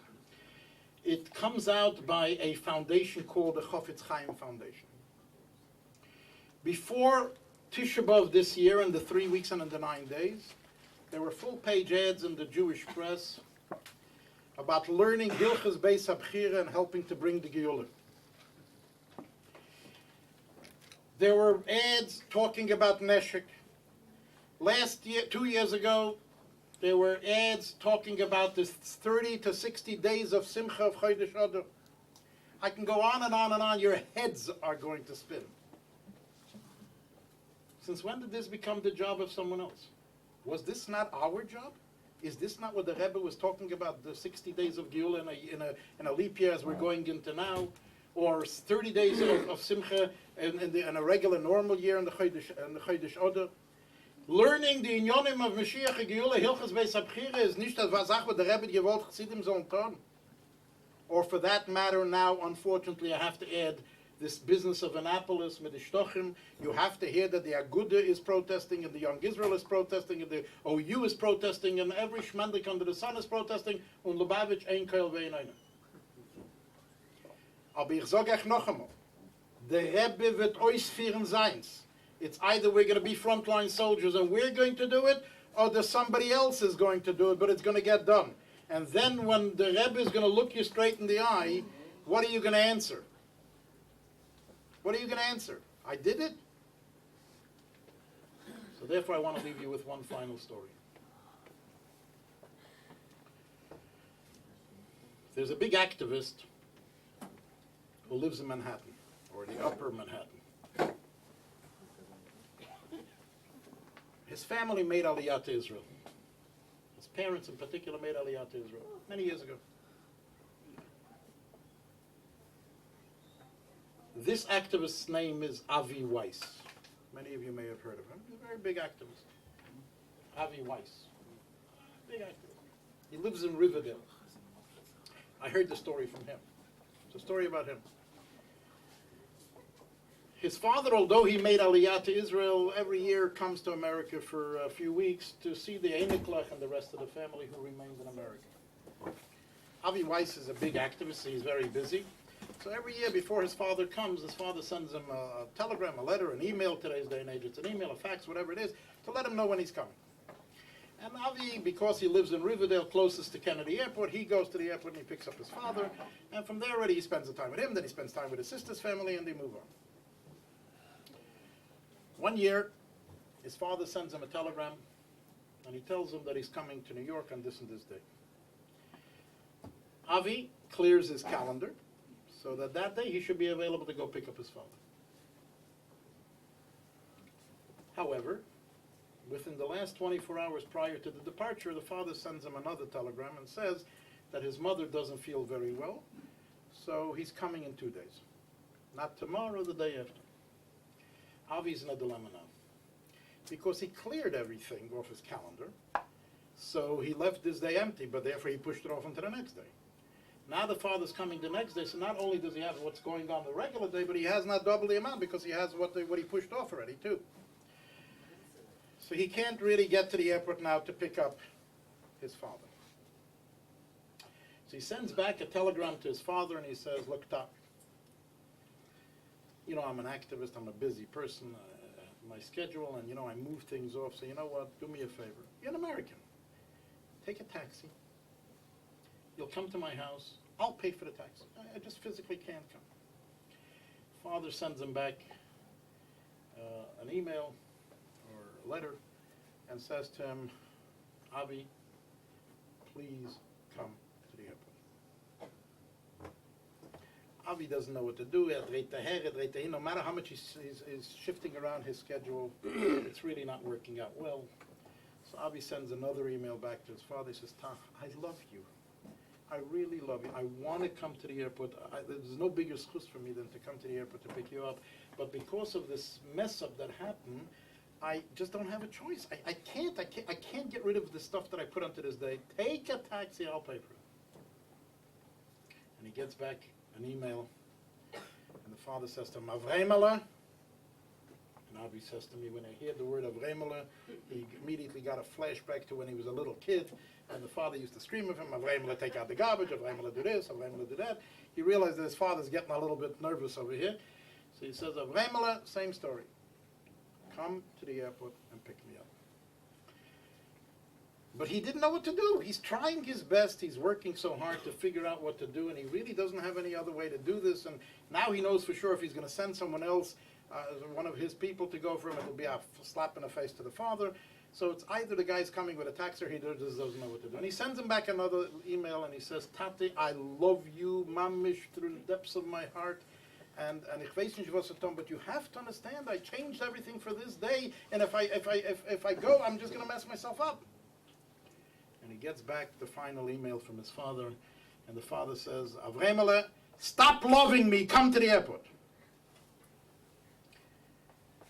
The Rebbe gave us a mission. The Rebbe told us what to do. The Rebbe now sent us a telegram and said he's coming to the airport to pick him up, so to speak, to go be Mekabel Pnei Mashiach Tzidkenu. Held auf schreien, I love the Rebbe, as some elements say. Me sitzt da von Eul, me sitzt da, me sitzt dort. And we're always loving the Rebbe, we're loving, aber me schickt a taxi to go pick him up. The Rebbe's answer to us is, stop loving me, come and pick me up yourself. More than that I don't think I can ask you to do, but less than that we dare not do. L'chaim.